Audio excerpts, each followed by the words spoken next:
அருமை தோழர் கி.வே. நாகராஜன் அவர்களுடைய படத்திறப்பு அஞ்சலி கூட்டம் நிகழ்ச்சியிலே பங்கெடுத்திருக்கக்கூடிய உறவினர்கள், நண்பர்கள், தோழர்கள் அத்தனை பேரையும் முதலிலே வரவேற்று முதல் நிகழ்ச்சியாக இந்த அஞ்சலி கூட்டம் தொடங்குவதற்கு முன்னால் முதல் நிகழ்ச்சியாக அவருடைய படத்துக்கு அஞ்சலி செலுத்தக்கூடிய நிகழ்ச்சி நடைபெற இருக்கிறது.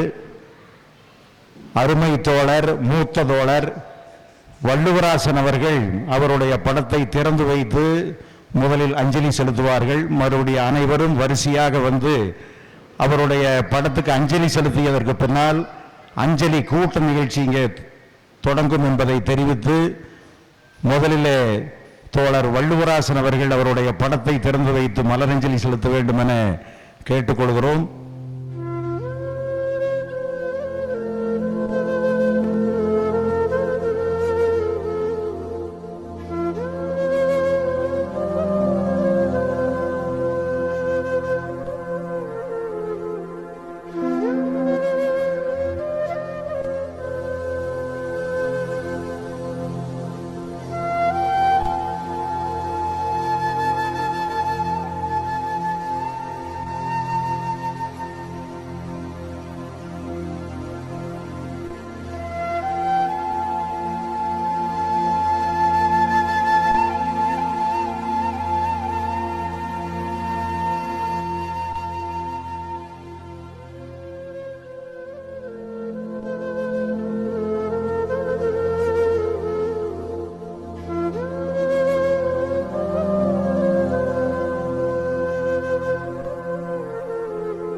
வந்திருக்கும் அனைவருக்கும் நன்றி.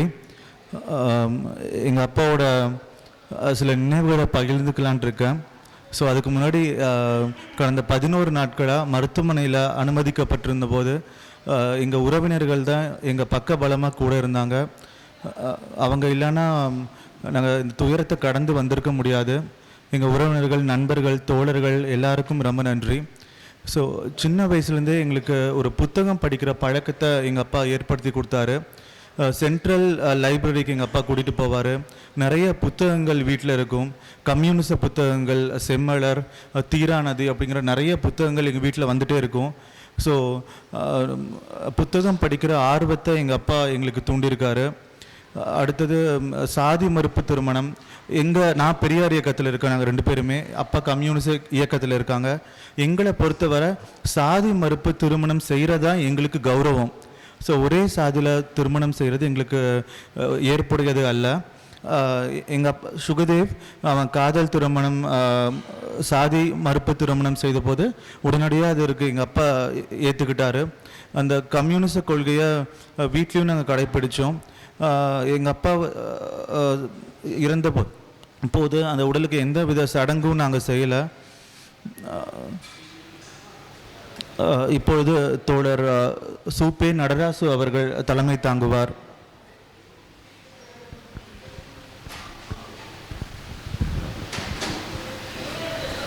எங்களது இனிய செயலூக்கமுள்ள தோழர்களின் நினைவஞ்சலி நிகழ்வுகளுக்கு வருகை தந்திருக்கின்ற எங்கள் தோழரின் அன்பு சுற்றங்களே, உறவுகளே, இந்த நிகழ்விலே பங்கெடுத்து கொண்டிருக்கின்ற அனைத்து நண்பர்களே, தோழர்களே மற்றும் பல இயக்கங்களும் பொறுப்பாளர்களே, உங்கள் அனைவருக்கும் முதல் கண் வணக்கத்தை தெரிவித்துக் கொள்கிறேன். எங்களது கட்சியின் முன்னாள் செயலாளர். அவர் பணி ஓய்வு முடிந்தபின் தான் இந்த சூலூருக்கு அறிமுகமாகிறார். பணியில் இருக்கும் வரைக்கும் கட்சியிலே அவர் பயணிக்கவில்லை. பணி முடிந்தபின், பணி ஓய்வு பெற்றபின் கட்சிக்குள் உள்ளே வந்து கட்சியின் பொறுப்பாளராக, செயலாளராக பணியாற்றிய தோழர். எல்லா செயலூக்கமுள்ள தோழர். இனிமையாக இன்சொல்லே தான் பேசுவார். கடிந்து யாரையும் குறை சொல்ல மாட்டார். நானும் கூட அதுவருக்கு பின்னால் பொறுப்பேற்ற பின்னு, செயலாளர் பொறுப்பேற்ற பின் நானும் கூட பல தோழர்களை கொஞ்சம் கடிந்து கொள்வேன். ஆனால் அவர் அந்த மாதிரி கடிந்து கொள்ளவே மாட்டார். என்றைக்கு இன்முகத்தோடு சிரித்த தோற்றத்தோடு தான் இருப்பார். எல்லோரையும் அரவணைத்து போகக்கூடிய ஒரு ஆற்றலும் ஒரு தன்னம்பிக்கையும் மிக்க தோழராக வலம் வந்தார். அவர் அவர் எங்களோடு பணியாற்றுவதற்கு முன்னாலேயே அவர் சார்ந்த குடிநீர் வடிகால் வாரியத்தில் தொழிற்சங்க இயக்கத்தில் பணியாற்றி மாநில பொறுப்புகள் வரைக்கும் உயர்ந்தவர். அவரை தேடி இன்றைய காலகட்டத்தில் பதவியை தேடி நாடி ஓடுவர்கள் மத்தியிலே பதவி அவரை நாடித்தான் வந்திருக்கிறது. மாநில தலைமை வரைக்கும் உயர்ந்து அங்கே பல பொறுப்புகள் வைத்து தொடர்ந்து பணியாற்றி கொண்டிருக்கிற தோழர். அவர் பணி ஓய்வு பெற்ற பின்பு எங்கள் சூலூர் கிளைக்கு உறுப்பினராக இருந்து செயல்பட்டு அதன் மூலியமாக செயலாளராக உயர்ந்தவர். அப்படி ஆற்றல் மிக்க இனிய தோழர். நான் தொடர்ந்து அவர் கூட பேசிகிட்டே இருப்பேன். கொஞ்சம் உடல்நிலை குறைந்தாலும் கூட அப்போ அவர் வீட்டுக்கு வாரத்துக்கு ஒரு தடவை போய் அவர் கூட தொடர்ந்து பேசிகிட்டு இருப்பேன். மருத்துவமனைக்கு போகிறதுக்கு முன்னால் கூட ஒரு 2 நாளைக்கு முன்னாலேயும் கூட பேசிகிட்டு இருக்கிறேன். நல்ல ஆரோக்கியமாக திடகாத்திரமாக பல ஆலோசனைகளையும் வழங்கி கொண்டிருக்கின்ற ஒரு தோழர். அவர்களுடைய இந்த நிகழ்வு ஒரு மிகப்பெரிய எங்கள் கட்சிக்கும் இழப்பு, குடும்பத்துக்கு இழப்பு. அவர் குடும்பத்தில் அவர் பணி ஓய்வு பெற்ற பின்னும் கூட அதே உணர்வோடு, அதே மரியாதையோடு, அதே அன்போடு அந்த அவரை அரவணைத்து பாதுகாத்திருக்கின்ற மனைவி, அதே மரியாதையோடு அதே அன்போடு அவரை அன்போடு கவனித்து கொண்டிருக்கிற மகன்கள், சகோதரர்கள் கொஞ்சம் தள்ளி இருந்தாலும் கூட அதே பாசத்தோடு அவரை பார்த்து கொண்டே இருக்கின்ற தோழர்கள். இத்தனைக்கும் அவரை இத்தனையும் விடுத்து இவ்வளவு சீக்கிரமாக அவர் நம்மை விட்டு போயிருப்பார் என்று மிகவும் எல்லோருக்கும் ஒரு வருத்தப்படத்தக்க ஒரு வருத்தத்தை உண்டு பண்ணிய செயலற்ற ஆக்கமுள்ள ஒரு தோழரை நாங்கள் இழந்திருக்கிறோம். அதோடு அவர் பணியாற்றி இருக்கிற போதே நிறைய படிப்பார். அவர் மகன் சொன்ன மாதிரி படித்து கொண்டு இருப்பார். ஹோமியோபதி மருத்துவர்களின் நல்ல ஆழ்ந்த பற்றுள்ள தோழர். அவர் படித்ததை மக்களுக்கு பயன்படுகிற விதத்திலே அவரை தொடர்ந்து பணியாற்றினார். எளிய குறைந்த கட்டணத்தில் ஒரு சிலருக்கு மருந்துகளுக்கு மட்டும் உரிய பணத்தையும் மட்டும் பெற்றுக்கொண்டு தொடர்ந்து மருத்துவம் பார்த்த ஒரு தோழர். மக்கள் பணியில் மிகவும் அக்கறையோடு ஆழ்ந்த உணர்வுகளோடு பயணித்த தோழர். எங்களுக்கெல்லாம் ஊக்கத்தையும் உற்சாகத்தையும் கடைசி வரைக்கும் கொடுத்து கொண்டிருக்கிற தோழர் திடீரென்று இப்படி ஒரு மறைவுங்கிறது எல்லோருக்கும் ஒரு இழப்பு தான். அவர் இன்னும் 10 ஆண்டுகள் பயணித்திருக்க வேண்டும். இந்த அன்பான குடும்பத்தையும் பாசமான சுற்றத்தையும் விடுத்து எங்களுடைய தோழர் மறைவுங்கிறது மிகவும் ஒரு கஷ்டமான ஒரு நிகழ்விலே நாம் எங்கள் முன்னால் நிற்கிறோம்.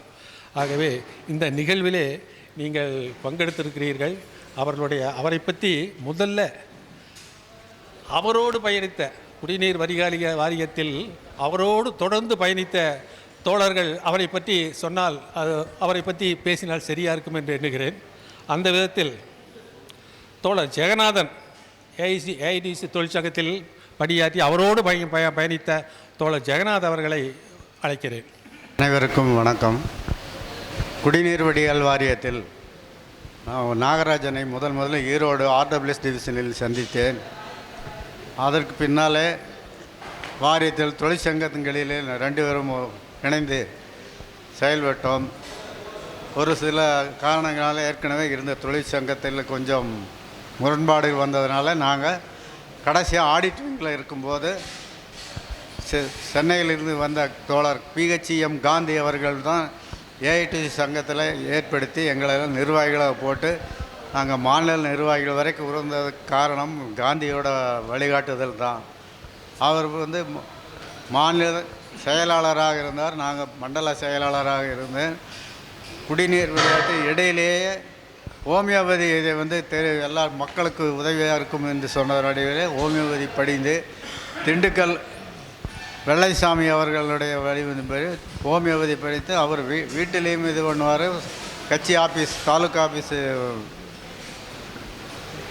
அதுலேயும் பண்ணுவார். கண்ணம்பாளையத்துலேயும் அவர் வாரத்தில் 2 நாள் மாறி மாறி போய் பொதுமக்கள் சேவைக்கு அவர் தன்னை அர்ப்பணித்து கொண்டவர். எங்கள் குடிநீர் வாரியத்தில் நாங்கள் ஆடிட்டில் இருக்கும்போது பல்வேறு ஊர்களுக்கு போவதால் நாங்கள் ரெட்டையர்கள் யாரை கேட்டாலும் இங்கே ரெட்டையர் நான் பார்த்தேன்னா இங்கே நாகராஜ் நாகராஜ் பார்த்தா ஜெகநாதன் எங்கே இந்த மாதிரி எங்களுக்கு வாரியத்திலேயே எங்களுக்கு ரெட்டையர் இருந்தால் பேர். அவருக்கு ரெட்டையர்கள் 2 குழந்தைகள் தாராபுரத்தில் இருக்கும்போது அவருக்கு 2 குழந்தைகள் பிறந்தது. அதிலிருந்து குடும்பத்தோடையும் அவங்க விங்ஸனு எல்லாமே நாம் கலந்துருக்கோம். எங்களுடைய வீட்டு விவசாயங்கள் அவர் ஒருத்தர் இல்லாமல் கலந்துக்குவாங்க. இந்த மாதிரி ரொம்ப நெருங்கிய உறவினர் நண்பர். வாரியத்திலையும் நாங்கள் தொழிற்சங்கத்திலையும் ஒன்றாக பாடுபட்டது. இப்போ திடீரென்று இவர் இந்த மாதிரி இருக்கிற 10 நாள் நாங்கள் கேஎம்சிஹெச்சில் ஒரு பார்க்கணும்னு காத்துட்டு இருந்தோம். அவரோட சகோதரர் பால்ராஜ் அவர்கள் எவ்வளோ முயற்சி பண்ணி அவங்க வந்து அனுமதிக்க மாட்டேங்கிறாங்க. அவங்க கடைசியாக தெரிஞ்சது என்னென்னா, இங்கே சூலூர் கேஎம்சிஹெச்சில் வந்து அவர் டயாலிசிஸ் பண்ணிகிட்டு இருந்தவர் ஏதோ ஒரு இதுக்காக வந்து மெயின் ஆஃபீஸில் போய் நீங்கள் இது பண்ணணும், ட்ரீட்மெண்ட் எடுக்கணும்னு சொல்லி அவங்க வேனில் கொண்டு வரும்போது ஒரு பள்ளம் வெட்டி இருந்தது தெரியாமல் இந்த டிரைவர் வந்து தூக்கி வீசினதுனால தான் அவருக்கு பாதிப்பு ஏற்பட்டதுன்னு அவர் பால்ராஜ் கூட வந்தவர் சொன்னதுலேருந்து எங்களுக்கு ரொம்ப கஷ்டமாகும். பேசிட்டு வண்டியில் ஏறினவர் பேசாத நிலையில் ஆஸ்பத்திரினா அதே நிலையிலேயே இவர் இந்த மாதிரி 10 நாள் 11 நாள் வச்சுருந்தது எங்கள் தாங்க முடியாத இழப்பு. நாங்கள் வந்து அவர் குடும்பத்தாருக்கும் எங்கள் குடிநீர் வாரிய நண்பர்களுக்கும் நம்ம அவருடைய இழப்பை ஈடு செய்ய முடியாது என்பதை தெரிவித்துக்கொண்டு நிறைவு செய்கிறேன். அதே தொழிற்சங்க இயக்கத்தில் மாநில தலைமை வரைக்கும் வந்த சிஐடி தொழிற்சங்கத்தின் வி ராமலிங்கம் அவர்களை அதை அழைக்கிறேன். இந்த நினைவேந்தல் கூட்டத்தினுடைய கலந்து கொண்டிருக்கிற தோழர்களே, தோழர் கேவிஎன் அவர்களுடைய உறவினர்களே, கேவிஎன்னை பற்றி சொல்லணுன்னா 1984 நான் வந்து வாட்டர் போர்டில் ஜாயின் பண்ணேன். அப்போ இவர் வந்து ஈரோடு ஆர்டபிள்யூசி டிவிஷனில் ஒர்க் பண்ணிகிட்டு இருந்தார். அப்போது தான் குடிநீர் வடிகால் வாரியத்தில் சிஐடி சங்கம் தோற்றுவிக்கப்பட்டது. தோழர் கெம்பராஜ், சென்னியப்பன், நம்ம ஜெகநாதன், பாலகுமார் இவங்கெல்லாம் சேர்ந்து தான் சிஐடி சங்கத்தை துவக்கியிருந்தாங்க. அந்த காலகட்டத்தில் எங்களுக்கு போஸ்டிங் போட்டிருந்தாங்க. நான் டபிள்யூசி எலக்ட்ரிஷியன் ஃபீல்டு ஸ்டாஃபாக ஒர்க் பண்ணேன். அப்போ வந்து இவங்களை அப்போ தான் அறிமுகம். அப்போ வந்துன்னா 90 நாளைக்கு ஒருக்கா ஒரு நாள் 2 நாள் போஸ்டிங் போடுவாங்க. ரீபோஸ்டிங் போட்டே இருக்கும்போது ஒரு 4 டைம் போட்டு ஒரு டைம் என்னை போடாமல் விட்டாங்க. அதை வந்து நான் சங்கத்தில் சொல்லும்போது சரி 2-3 டைம் பேச்சுவார்த்தை நடத்திட்டு பார்த்தோம், ஒன்றும் நடைபெறல. அப்புறம்தான் அதை வந்து லேபர் ஆஃபீஸ் கொண்டு போகலாம் அப்படின்ட்டு முதல் முறையாக கேஸ் போட்டோம். ஈரோடு மாவட்டத்திலேயே அப்போ ஒன்றுபட்ட மாவட்டத்தில் முதல் என்னுடைய கேஸ் எப்படி போடுறது என்ன ஒன்றும் தெரியாது. அப்படி இருக்கும்போது கூட மாவட்ட சங்கத்தை அணுகி தோழர் பிஎம் இருக்கார் மாரிமுத்து, அவரை வச்சுட்டு நான் உட்காந்து ஒரு நைட்டு ஃபுல்லாக உட்காந்து நாங்கள் இது பண்ணோம். அப்போ கொல்லம்பாளையத்தில் தான் அவங்க இருந்தாருங்க. கொல்லம்பாளையத்தில் குடியிருந்தார். நைட்டு வந்து அதெல்லாம் முடிச்சுட்டு நைட் 2 மணிக்கு மேலே தான் அந்த டிராஃப்ட் முடித்தோம். அதன் பிறகு அதை வந்து சென்னியப்பன் எல்லாம் கொடுத்து கேஸ் நடத்தினாங்க. அதன் பின்னாடி இவர் வந்து ஈரோட்டிலேருந்து கோயம்புத்தூர் வந்துட்டாங்க. எங்கள் கேஸ் ஒரு 6 மாதத்துலேயும் முடிஞ்சு மீண்டும் ஜாயின் பண்ணிட்டோம். அப்போ வந்து அதுக்கு உறுதுணையாக இருந்தவர் தோழர் கேவிஎன். அவன் அப்படி இருந்தவர். ஆனால் ரொம்ப திறமையான உறுதியான தோழர். யார் சொன்னாலும் எதையுமே தப்புன்னு சொல்லுவார். இது சரின்னா எந்த இடத்துலையும் வளைஞ்சு கொடுக்க மாட்டார். அது யாராக இருந்தாலும் வளைஞ்சு கொடுக்க மாட்டார். அது பெரிய இசியாக இருந்தாலும் சரி, எஸ்சியாக இருந்தாலும் சரி, தொழிலாளிக்காக போராடுகின்ற மாபெரும் போராளி. அவரது இந்த இழப்பு அவங்க குடும்பத்துக்கும் நமது சங்கத்துக்கும் பின்னாடி அவர் சேர்ந்திருந்த ஏஐடியூசி சங்கத்திற்கும் இந்திய கம்யூனிஸ்ட் கட்சியினுடைய செயலாளராக பணியாற்றிய அந்த கட்சிக்கும் பெரிய ஒரு பேரிழப்பு. அவரது ஆன்மா சாந்தியடைய இறைவனை வேண்டுகிறோம். அவர் குடும்பத்தாருக்கு எல்லா நலமும் இறைவன் வழங்க வேண்டும் என்றும் இந்த துயரத்தை தாங்குகின்ற மன உறுதியை அவங்களுக்கு வழங்க வேண்டும் என்று கேட்டுக்கொண்டு விடைபெறுகிறேன். நன்றி. அவரோடு பயணித்த தோழமை மார்க்சிஸ்ட் கம்யூனிஸ்ட் கட்சியின் செயலாளராக பணியாற்றிய தோழர் பழனிசாமி அவர்களை அழைக்கிறேன்.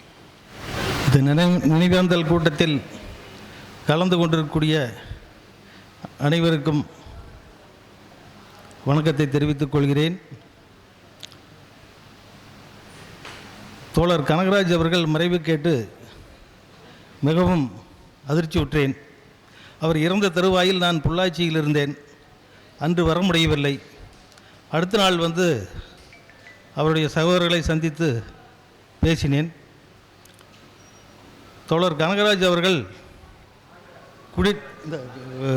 தோழர் நாகராஜ் அவர்கள் குடிநீர் வடிகால் வாரியத்தில் வேலை செய்து கொண்டு இருக்கும்போதே அப்போது எங்கள் இருவருக்கும் தோழர்கள் என்ற அடிப்படையில் நெருக்கமான ஒரு பழக்கம் ஏற்பட்டது. அன்று முதல் தொடர்ந்து பல்வேறு போராட்டக் களங்களிலும் மக்களை அணிந்திருக்கின்ற அந்த மகத்தான பணிகளிலும் ஈடுபட்டிருந்திருக்கின்றோம். அதன் பிறகு அவர் இந்திய கம்யூனிஸ்ட் கட்சியிலிருந்து செயலாளராக இருக்கும்போதும் நானும் செயலாளராக இருந்தேன். அப்போது நாங்கள் ஒன்றுபட்டு கலந்து பேசி இரு இயக்கங்கள் சார்பாக சலப்பிரச்சனைகள் உள்ளிட்டு பல்வேறு போராட்டங்களை நாங்கள் ஒன்றுபட்டு நடத்தி இருக்கின்றோம். அவர் இறந்த செய்தி கேட்டு இதையெல்லாம் நினைக்கும் போது மனதிற்கு மிகவும் வருத்தமாக இருந்தது. ஏனென்றால் அவர் தன் ஏற்றுக்கொண்ட மார்க்சிய லட்சியத்துக்காகவே தன்னை அர்ப்பணித்து வாழ்ந்தவர். எந்த விதமான இடர்பாடுகளுக்கும் இடமில்லாமல் ஒரு உறுதியோடு இந்த சமூக மாற்றத்துக்காகவும் சமூக விடுதலைக்காகவும் மக்களை அணிந்திருக்கின்ற அந்த மகத்தான பணியை அவர் செய்து வந்திருக்கின்றார். கடைசியாக ஒரு 2 வருடங்களுக்கு முன்பாக அவரோடு வீட்டிலே நான் சென்று அவர் உடல்நிலையை பார்த்து, நீங்கள் உடல்நிலை மிகவும் பாதிப்புக்குள்ளாகக்கூடிய ஒரு சூழ்நிலை வந்திருக்கிறது, ஆகவே நீங்கள் உடம்பை கவனித்துக் கொள்ளுங்கள் அப்படி என்று நான் சொன்னேன்.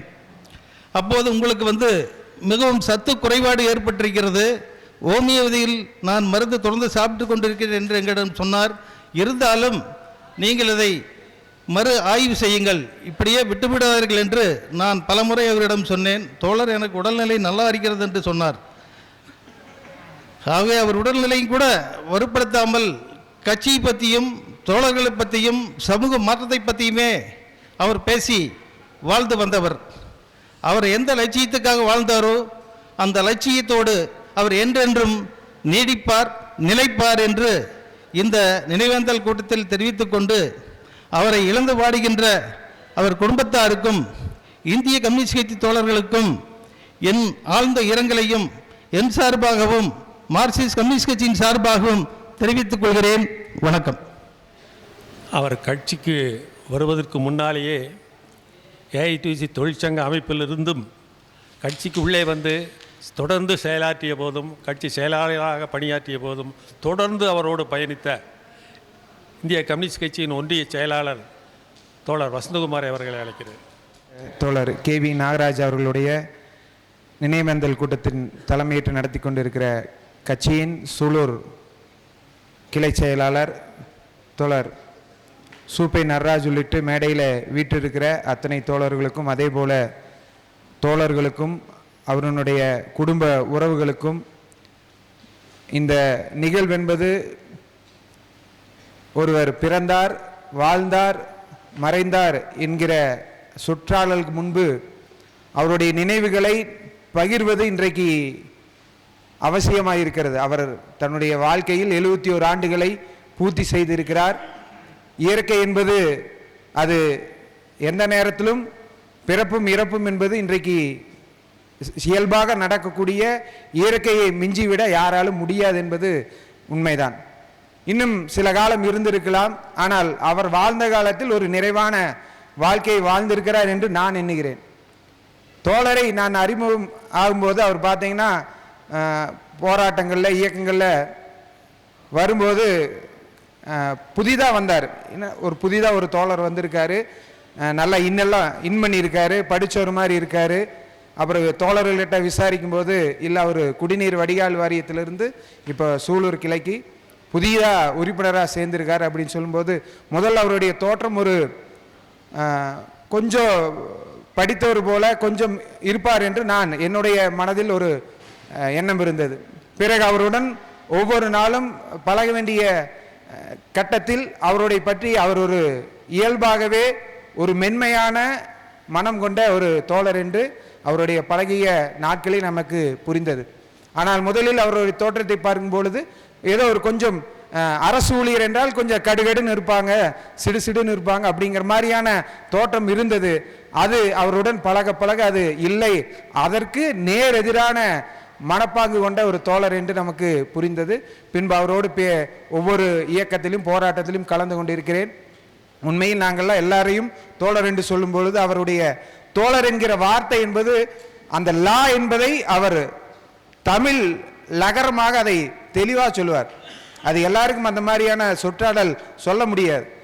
அவர் சொல்லுகிற தோழர் அப்படிங்கிற வார்த்தை அது வேற, அந்த தமிழை தூய தமிழாக உச்சரிக்கிற தன்மை அவர் பெற்றிருக்கிறார். அது அவருக்குரிய சிறப்பு. எந்த நேரத்திலும் எப்பொழுது பேசினாலும் அந்த தோழர் என்கிற வார்த்தையை அவர் பயன்படுத்தும் போது அந்த தோழர் இன்னும் அழகு பெறும். தோழர் என்கிற வார்த்தை அழகுதான், இன்னும் அவருடைய உதட்டிலிருந்து அது வரும்பொழுது இன்னும் அது கூடுதலான சிறப்பை பெற்றது என்பது எப்படி அவர் தமிழ் மீது பற்று வைத்திருந்தார்.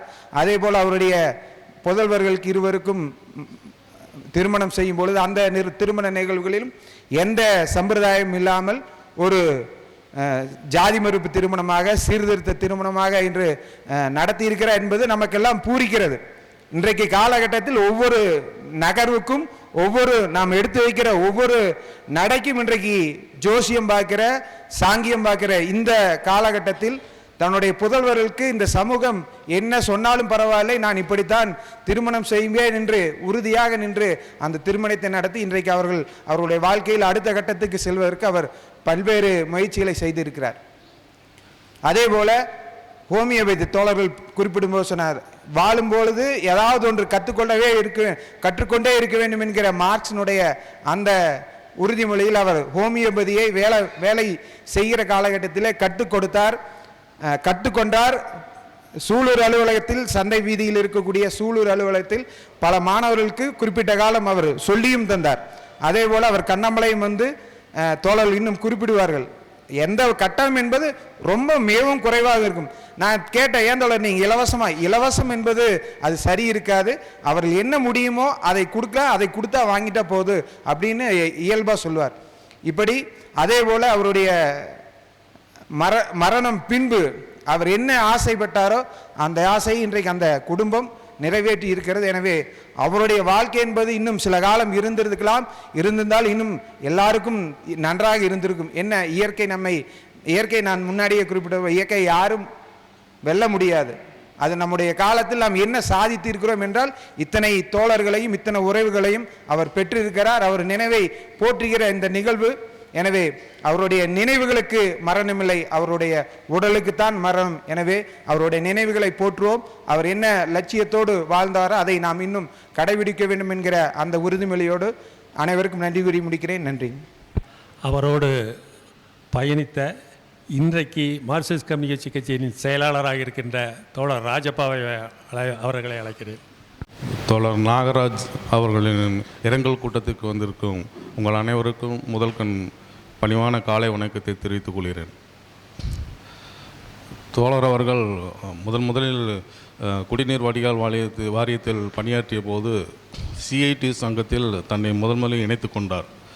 குறுகிய காலத்திலே அவர் மாநில அளவில் உயர்ந்து பதவிக்கு வந்தார். அவருடைய அந்த பணியின் மக்களுடைய பழகிற பழக்கத்தை வைத்து இந்திய கம்யூனிஸ்ட் கட்சியில் அவர் சங்கம் இணைத்து கொண்டது. கட்சியில் முதல் செய்தார். அவர் அந்த கட்சியில் சேர்ந்த குறுகிய காலத்திலேயே செயலாளராகவும் உயர்ந்த பதவிக்கு வந்தார். ஹோமியோபதி அந்த மருத்துவ தொழிலையும் கூடவே நடத்தி வந்தார். அவர் ஆற்றிய பணிகள் அது சொல்ல முடியாது, நிறைய சொல்லிக்கொண்டே போகலாம். சமீப காலமாக அவருக்கு ஒரு உடல்நிலை சரியாக காலத்தால் நம்மை விட்டு குறுகிய காலத்திலேயே பிரிந்தது மிகவும் மன வருத்தமாக இருக்கிறது. அவருடைய இறப்பில் வாடும் அவருடைய குடும்பத்தாருக்கும் கட்சியில் உள்ள அனைத்து தோழர்களுக்கும் நண்பர்களுக்கும் ஆழ்ந்த இரங்கலையும் வருத்தத்தையும் தெரிவித்துக் கொண்டு நன்றி விடைபெறுகிறேன். நினைவுகளுக்கு மரணமில்லை தான்.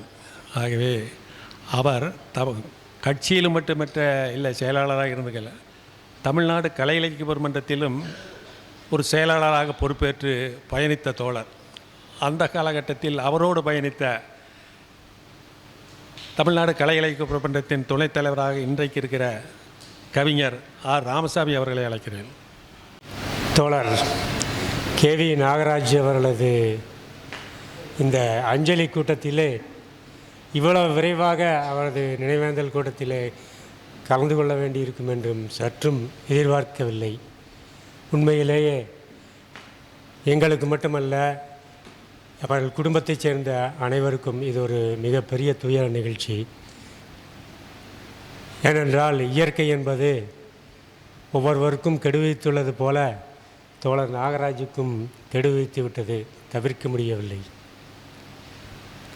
உண்மையிலேயே அவர் சார்ந்திருந்த இந்திய கம்யூனிஸ்ட் கட்சிக்கும் அவர் பொறுப்பு வைத்த தமிழ்நாடு கலை இலக்கிய பெருமன்றத்திற்கும் அவருடைய குடும்பத்திற்கு எவ்வளவு இழப்போ அதே அளவு அதைவிட சற்றே கூடுதலான இழப்பு எங்களுக்கு என்பதை உங்களுக்கு எல்லாம் தெரிவித்துக் கொள்கின்றேன்.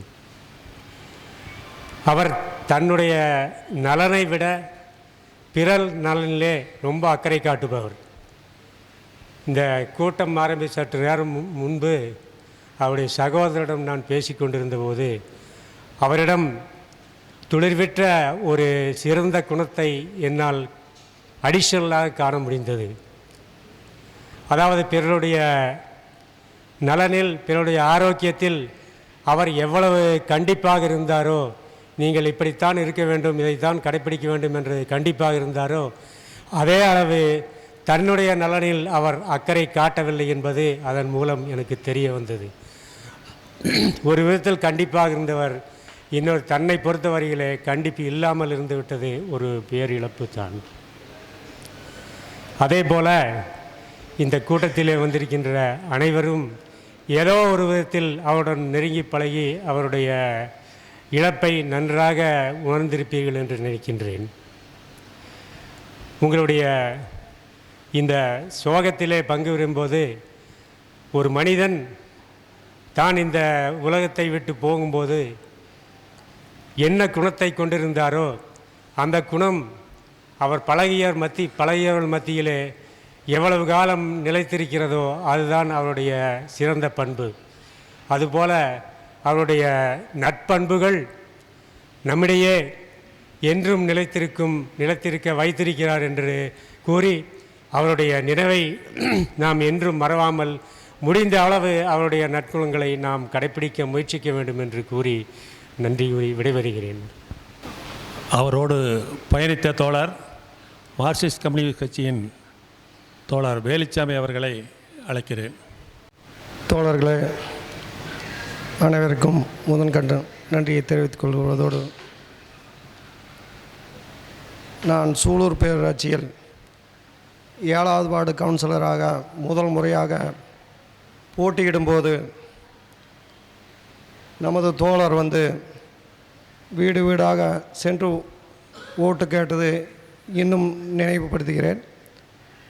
ஒருங்கிணைந்த மார்க்சிஸ்ட் கம்யூனிஸ்ட் கட்சி, இந்திய கம்யூனிஸ்ட் கட்சி ஒருங்கிணைந்த குழுவில் எனக்காக பணியாற்றியது, பாகுபாடின்றி பணியாற்றியது மிகவும் ஒரு சந்தோஷமாக இருக்கிறது. மேலும் அவர் மருத்துவர், தொழிற்சங்க பிரதிநிதி, இத்தனை பொறுப்புகள் இருந்தும் தன்னலமற்ற கட்சிக்காக பணி செய்து கட்சியில் பல்வேறு இயக்கங்கள் பங்கெடுக்கும்போது நான் பார்த்துருக்குறேன். கட்சிக்காக கொடி கட்டுற போது அவர் சின்ன பையனாட்டா வந்து அழகாக அவர் கொடி கட்டுற போது வந்து கொடி கட்டிகிட்டு இருப்பார்.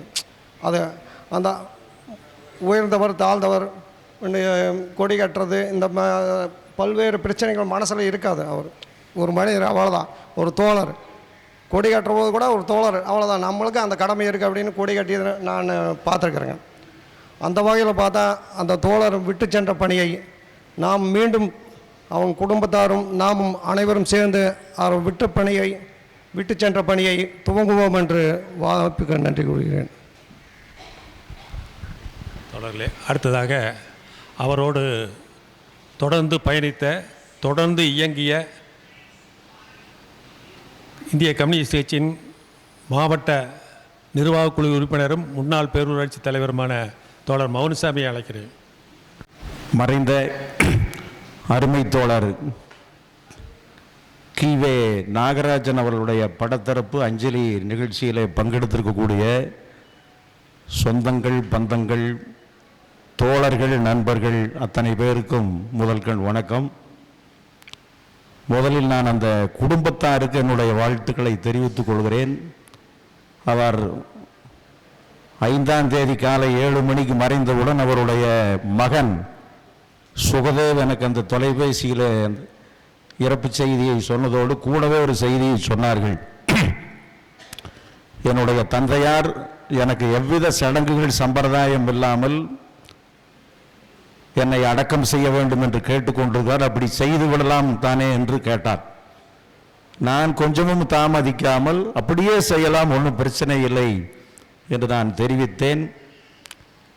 எனவே அவருடைய மகன் தொலைபேசியில் கேட்டதில் எனக்கு ஒரு தவிப்போடு அவர் அதை செய்யலாமா வேண்டாமா என்கிற, செய்ய முடியுமா என்கிற ஒரு தவிப்பிலே தான் கேட்டிருக்கிறார் என்பதை நான் புரிந்து கொண்டேன். எனவே அந்த நிகழ்ச்சி முழுக்க முழுக்க அவருடைய இறுதி யாத்திரை, அந்த சடங்கு, அந்த இறுதி யாத்திரை என்பது அவருடைய விருப்பப்படியே, எந்த சடங்கும் சம்பிரதாயம் இல்லாமல், கோடி போடல, மஞ்சத்தொழிக்கல, சீர்மரபினர் யாரையும் அழைக்கவில்லை. எனவே முழுக்க முழுக்க நாகராஜன் அவருடைய விருப்பப்படியே தான் நடந்தது. அதை போலவே தான் இந்த நிகழ்ச்சியும் நடைபெற்று கொண்டிருக்கிறது. அவருடைய விருப்பப்படியே. அவருடைய இறப்புக்கு பின்னால் கருமாதி கிடையாது, 7வது நாள், 9வது நாள், 16வது நாள் கிடையாது. ஒரே நிகழ்ச்சி, படத்திறப்பு, அஞ்சலி, வந்திருக்கக்கூடியவர்களுக்கு உணவு. எனவே சரியான முறையில் அவர் இறந்ததற்கு பின்னாலும் அவருடைய ஆசையை அவர் விருப்பப்படியே நிறைவேற்றி வைத்த அவருடைய மனைவி, மகன்கள், மருமகள்கள், சகோதரிகள் அத்தனை பேருக்கும் முதல்கண் என் சார்பில், கம்யூனிஸ்ட் கட்சி சார்பில் பாராட்டுக்களை, வாழ்த்துக்களை நான் முதலிலே தெரிவித்துக் கொள்கிறேன். இது சாதாரண விஷயம் அல்ல. நம்முடைய மன உறுதியை குலைக்கக்கூடிய வகையில் இன்னைக்கு சமூகத்தில் இவ்வளவு விஞ்ஞானம், தொழில்நுட்பம் வளர்ந்ததற்கு பின்னாலும், இவ்வளவு நாகரிகம் வளர்ந்ததற்கு பின்னாலும் நம்மோடு இருப்பவர்கள், சொந்தங்களும் நண்பர்களும் இதை செய்ய வேண்டும், அதை செய்ய வேண்டும் என்று நம்மை பின்னோக்கி எடுப்பதற்கான ஒரு சமூக சூழல் தான். நான் யதார்த்தத்தை, உண்மையை சொல்லுகிறேன். அப்படித்தான் ஒரு சூழல் சமூகத்தில் நிலவி கொண்டிருக்கிறது. இந்த சடங்கை செய்யலாம், அந்த சடங்கை செய்யலாம், பேரூர் போல, மேட்டுப்பாளையம் போலாம்னு நம்மை பின்னோக்கி எடுப்பதற்கான ஒரு சூழல் தான் நிலவி கொண்டிருக்கக்கூடிய இந்த சூழலில் அவருடைய விருப்பத்தை முழுமையாக நிறைவேற்றி வைத்த அவருடைய குடும்பத்தாரை எவ்வளவு பாராட்டினாலும் தகும் என்று நான் நினைக்கிறேன். இன்னைக்கு என்னென்னவோ புதுசு புதுசாக வந்துடுதுங்க. இப்போ செத்ததுக்கு பின்னால் அடப்புங்கிறான். 6 மாதம் அடப்பு, 3 மாதம் அடப்பு. அது என்னன்னு கேட்டால், நல்லது கேட்டதுக்கு 6 மாதத்துக்கு எங்கேயும் போகக்கூடாது. எனக்கெல்லாம் அதை சொல்லுகிற பொழுது உண்மையிலேயே கோபம் வரும். அந்த 3 மாதம் 6 மாதத்துக்கு சாப்பாடு கூட சாப்பிடக்கூடாதுன்னு ஒரு உத்தரவு போட்டுறவங்களுக்கு, அது அடப்புன்னு சொல்கிறவங்களுக்கு அப்படிங்கிற மாதிரிலாம் கோபம் வரும். எனவே அவசியம் இல்லாத, தேவையில்லாத ஒரு பழக்கம் போய் நிறைய மூடப்பழக்கங்கள் ஒளிந்து போய்விட்டது. ஆனால் புதுசு புதுசாக இன்னும் ஒவ்வொன்று புதுசு புதுசாக கொண்டு வர்றாங்க. இப்போ அடப்பெல்லாம் புதுசாக வந்திருக்குது. ஒரு 15 வருஷத்துக்கு மேலே அடப்பெல்லாம் ஒன்றும் கிடையாது. எனவே இத்தகைய ஒரு சூழலில் அந்த குடும்பம் உறுதியாக இருந்து, அதற்கு அவர் கம்யூனிஸ்ட் இயக்கத்தில் இருந்திருக்கார் என்பது மட்டுமில்லை, அவருடைய புதல்வர்கள் பெரியார் இயக்கத்திலும் அவர்கள் உறுதியாக செயல்படக்கூடிய இளைஞர்கள் அவருடைய புதல்வர்கள். எனவே அத்தனை பேருமாக சேர்ந்து இந்த சமூகத்துக்கு எடுத்துக்காட்டாக, இந்த சமூகம் எந்த திசை வழியிலே பயணிக்க வேண்டும் என்பதற்கு எடுத்துக்காட்டாக நீங்கள் இந்த நிகழ்ச்சியை நடத்தி காட்டியிருக்கிறீர்கள். இந்த மாதிரி இறந்துடனே ஒரு படத்திறப்பு அஞ்சலி கூட்டம்ங்கிறது விரல் விட்டு என்றது எனக்கு தெரியும். இதுக்கு முன்னால புலவர் கௌதமனுடைய மனைவிக்கு நடந்தது. சூலூருக்குள்ளே இப்படி நடக்கிறது விரல் விட்டுன்னு அப்புறம் சுற்று வட்டார் ஊர்களை பற்றி சொல்ல வேண்டியதில்லை. எத்தனை ஊரில் இந்த மாதிரி நடக்கும். எனவே அந்த முறையில் இது ஒரு அருமையான நிகழ்ச்சி என்று நான் முதலிலே தெரிவித்துக் கொள்கிறேன். இதை நாம் எல்லாருமே பின்பற்ற வேண்டிய ஒரு வழிமுறையாகவும் நான் அத்தனை பேரையும் கேட்டுக்கொள்கிறேன். அடுத்து தோழர் நாகராஜனை பற்றிய சில செய்திகளை நினைவு கூற வேண்டும். எனவே அவருடைய மகன்களுக்கு சுகதேவ் சுபாஷ் என்று பெயர். அவர் இந்த நாட்டின் மீது, தேசத்தின் மீது வைத்திருக்கக்கூடிய பற்றுக்கு சான்று இது. எனவே இருவரும் சுபாஷ் சந்திர போஸும் சுகதேவும் மாபெரும் மறக்க முடியாத இந்த நாட்டினுடைய சுதந்திர போராட்ட வீரர்கள், தியாகிகள். எனவே அத்தகைய பெயர்களை தன்னுடைய மக்களுக்கு சூட்டியிருக்கிறார்கள். இதன் மூலம் அவர் இந்த நாட்டின் மீதும் அந்த தியாகத்தின் மீதும் வைத்திருக்கக்கூடிய அந்த பற்று அதன் மூலம் அவர் வெளிப்படுத்தி இருக்கிறார். அதை போலவே அவருடைய வீட்டுக்கு 2 மகன்களுடைய பெயரையும் இணைத்து நம்முடைய புலவர் கௌதமன் கூட மயானத்தில் அதை சொன்னார், சுகி சுபா இல்லம். இன்னொரு பேரும் இருக்குது அதுக்கு பின்னாலே. நான் அவருடைய வீட்டின் முகவரி என்னிடம் முழுமையாக இருக்கிறது. கீவே நாகராசன், சுகி சுபா இல்லம், 3வது வரி மனித நேயகம், 10/10 SLV நகர். எனவே அவர் எந்த அளவுக்கு இந்த மக்களை, இந்த சமுதாயத்தை நேசித்திருக்கிறார் என்பதற்கு அடையாளமாக தன்னுடைய வீட்டுக்கு மனிதநேயகம் என்று பெயர் சூட்டியிருக்கிறார். அவர் அந்த மார்க்சிய கொள்கையின் மீது வைத்திருக்கக்கூடிய அந்த பற்று, காரல் மார்க்ஸ் அவர்கள் சொன்னதைப் போல வாழ்க்கை மகத்தானது அது மக்களுக்காக வாழும் பொழுது என்று மார்க்ஸ் அவர்கள் சொல்லியதைப் போல அந்த வழித்தடத்திலே பயணித்த தோழர் கீவே நாகராசன் தன்னுடைய வீட்டுக்கு மனிதநேயகம் என்கிற பெயரை சூட்டி இருக்கிறார். எனவே அதற்கும் அவருக்கு நாம் நன்றி கடன் பட்டிருக்கிறோம். இப்படி ஒரு புதுமையான பெயரை அவர் வைத்திருக்கிறார். அதை போலவே அவருடைய 2 பேரன்களுடைய பெயர்கள் இளம் கதிர், வேள்பாரி. ஒரு பேத்தியினுடைய பெயர் கயல் நிலா. இன்னைக்கு ரொம்ப வேதனை தரக்கூடிய செய்தி, பிறக்கக்கூடிய குழந்தைகளுக்கெல்லாம் வைக்கக்கூடிய பேர் ஒன்றுமே புரியறதில்லை. உங்களுக்கே தெரியும், பூரா 3 எழுத்து 4 எழுத்துல பூரா வடமொழி சொல், தமிழ் பேரே கிடையாது. எனவே இத்தகைய காலகட்டத்தில் ஒரு காலத்தில் வச்சுட்டு தான் சுப்பிரமணிய, சுப்பாத்தா, முருகாத்தாண்டு, அது இப்போ இல்லை, அது வேண்டியதில்லை. காலத்துக்கு தகுந்த மாதிரி இந்த மாதிரியான பெயர்களை வைப்பதில் கூட நமக்கு தயக்கம் இருக்கிறது. துணிந்து தமிழ் பெயர்களை, அழகான தமிழ் பெயர்களை வேள்பாரி என்றும் இளங்கதிர் என்றும் கயநிலா என்றும் அவருடைய குடும்பம் சூட்டி இருக்கிறது என்றால் அந்த தமிழ் மொழியின் மீது அவர்கள் வைத்திருக்கக்கூடிய அந்த பற்றை, பாசத்தை இதன் மூலம் வெளிப்படுத்தி இருக்கிறார்கள் என்று நான் கருதுகிறேன். அந்த வகையில் அதுவும் ஒரு எடுத்துக்காட்டாக அவர்கள் செய்து காட்டியிருக்கிறார்கள். அதை போலவே அவருடைய சகோதரர்கள், சகோதரிகள், இவரோட சேர்ந்து 4 பசங்க 3 பெண்கள். இவரோட சேர்ந்து 3 பேர் இறந்துட்டாங்கன்னு நினைக்கிறேன். 3 பேர் இறந்துட்டாங்களா? 2 பேர். எனவே அநேகமாக 2 பேர் 3 பேர் இருக்கிற வீட்லேயும் அநேகமாக ஒற்றுமை இருக்காதுங்க. அந்த சொத்தை பிரிக்கிற போது சண்டை வந்துரு, அல்லது பெத்த அப்பன் அம்மாவை கவனிக்கிறதில் நீ கவனி கவனின்னு சண்டை வந்துடுங்க. இந்த மாதிரி சமூகத்தில் பல்வேறு நிகழ்ச்சிகளை அன்றாடம் நாம் பார்த்து கொண்டிருக்கிறோம். இந்த காலகட்டத்தில் அவர்கள் 7 குடும்பங்களும் அந்த உண்மையான சகோதர சகோதரி பாசத்தோடு அவர்கள் ஒரு எடுத்துக்காட்டாக இன்று வரை வாழ்ந்து கொண்டிருக்கிறார்கள். அண்மையில் நான் ஒரு திருமண நிகழ்ச்சியில் பார்த்தபோது அவருடைய சகோதரி சகோதரர்கள் நாகராஜுக்கு இப்படி ஆகி போச்சுங்க அப்படின்ட்டு அவர்கள் அந்த நிகழ்ச்சியிலே கூட கண் கலங்கியதை நான் பார்த்து வேதனைப்பட்டேன். எந்த அளவுக்கு அவர்கள் ஒரு நேசமாகவும் பாசமாகவும் அன்றிலிருந்து இன்று வரை வாழ்ந்திருக்கிறார்கள் என்பது ஒரு மிகப்பெரிய எடுத்துக்காட்டு. இந்த சமூகத்தில் நாமெல்லாம் பின்பற்ற வேண்டிய ஒரு விஷயம் அது. நிறையா குடும்பங்களில் என்னதான் சொந்த சகோதர சகோதரி இருந்தாலும் சொத்து விஷயத்தில் சண்டை வந்துடுங்க, அப்ப நம்மளை பார்க்கல சண்டை வந்துடும் போல. எனவே அத்தகைய சூழலில் ஒரு எடுத்துக்காட்டாக அவர்கள் வாழ்ந்து கொண்டிருக்கிறார்கள். இதற்கு ஒரு பிரதான காரணமாக கீவே நாகராசன் விளங்கி இருக்கிறார் என்பதையும் நான் புரிந்து கொள்கிறேன். அந்த வகையில் அதுவும் ஒரு எடுத்துக்காட்டாக வாழ்ந்திருக்கிறார்கள். அதை போலவே அவர் அந்த ஹோமியோபதி மருத்துவத்தை ரொம்ப நேசித்தவர். சாதாரண விஷயம் இல்லை. எனக்கு முன்னால் பேசியவர்களும் குறிப்பிட்டார்கள், அவரை உண்மையிலே ஒரு மக்கள் மருத்துவர் என்று தான் சொல்ல வேண்டும். அவர் வீட்டுக்கு மனிதநேயகம் என்று பெயர் மட்டும் வைக்கவில்லை, உண்மையிலேயே செயலிலும் நான் அவரை அருகிலிருந்து கவனித்திருக்கிறேன்.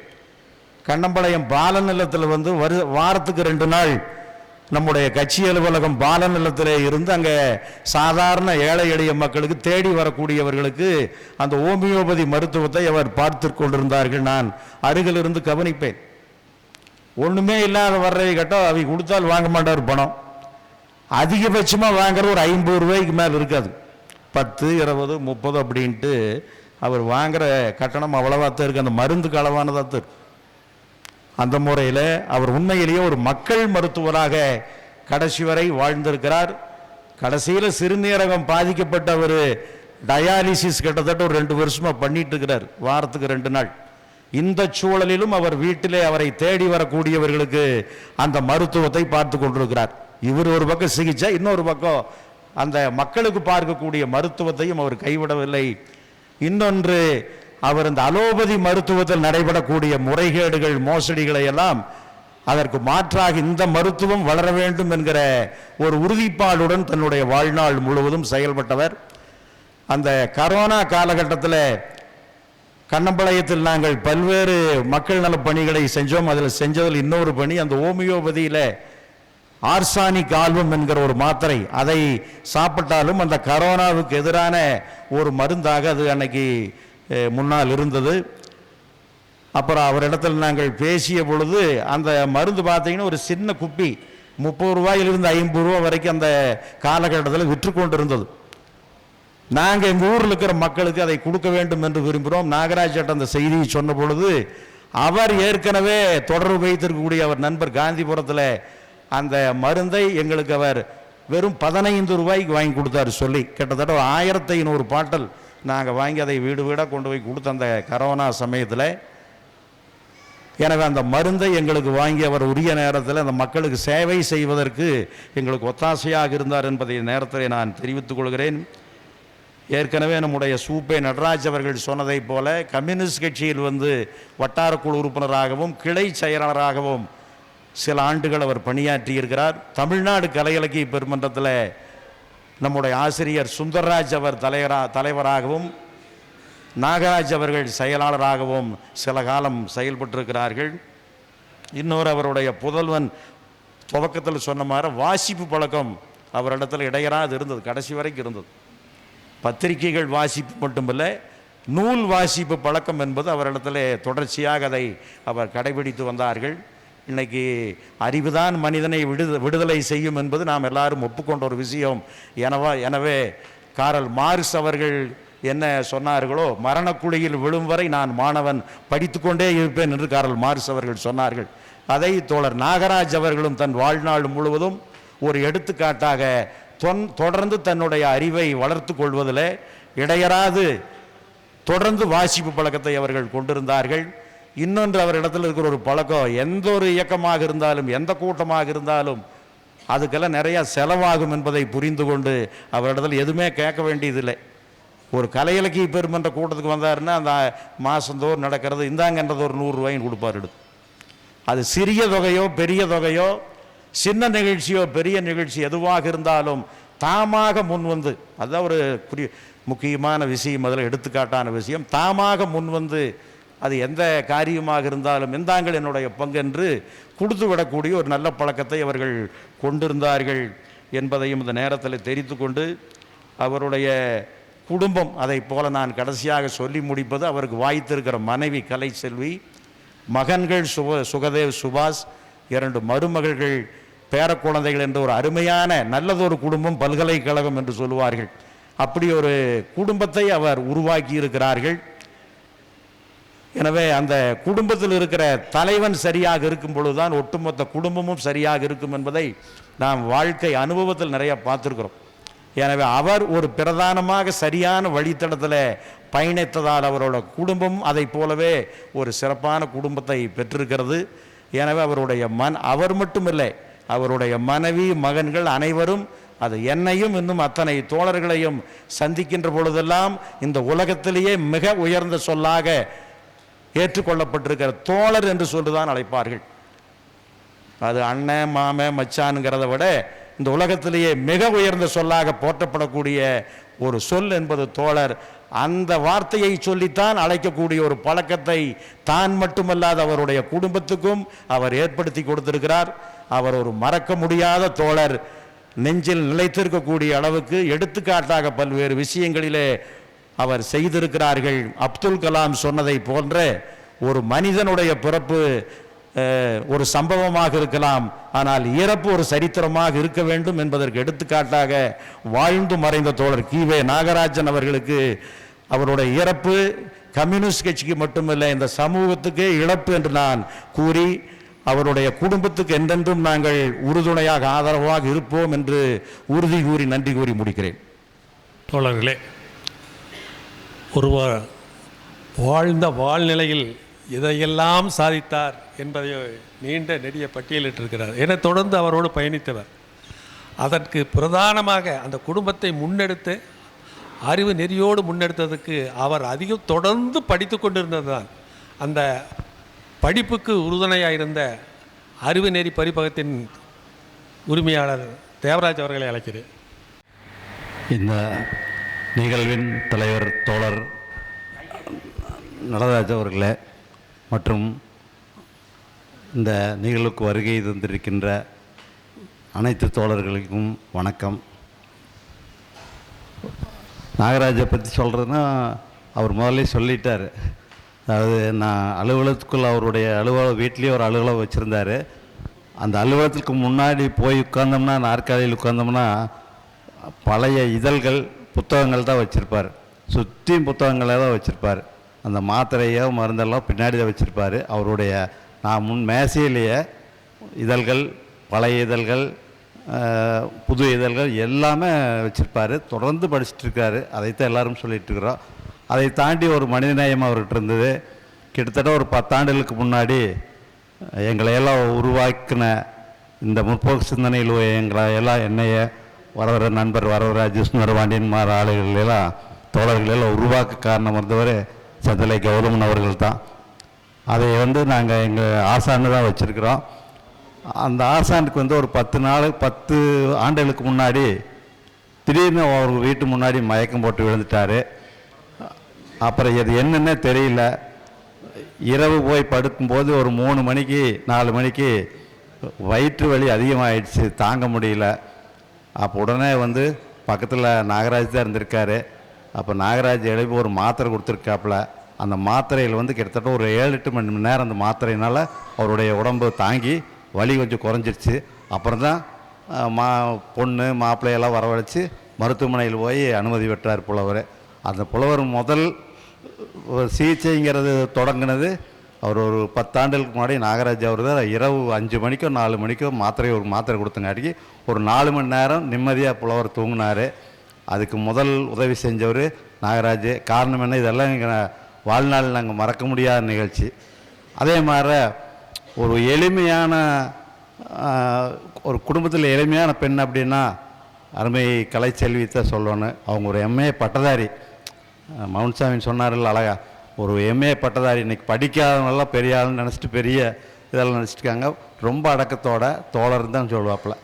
அவர் சொன்ன மாதிரி மாமா மச்சான் அண்ணன் தம்பி இதெல்லாம் விட்டு தோழரே வாங்க அப்படின்னு தான் இன்முகத்தோடு கூப்பிடுவாங்க.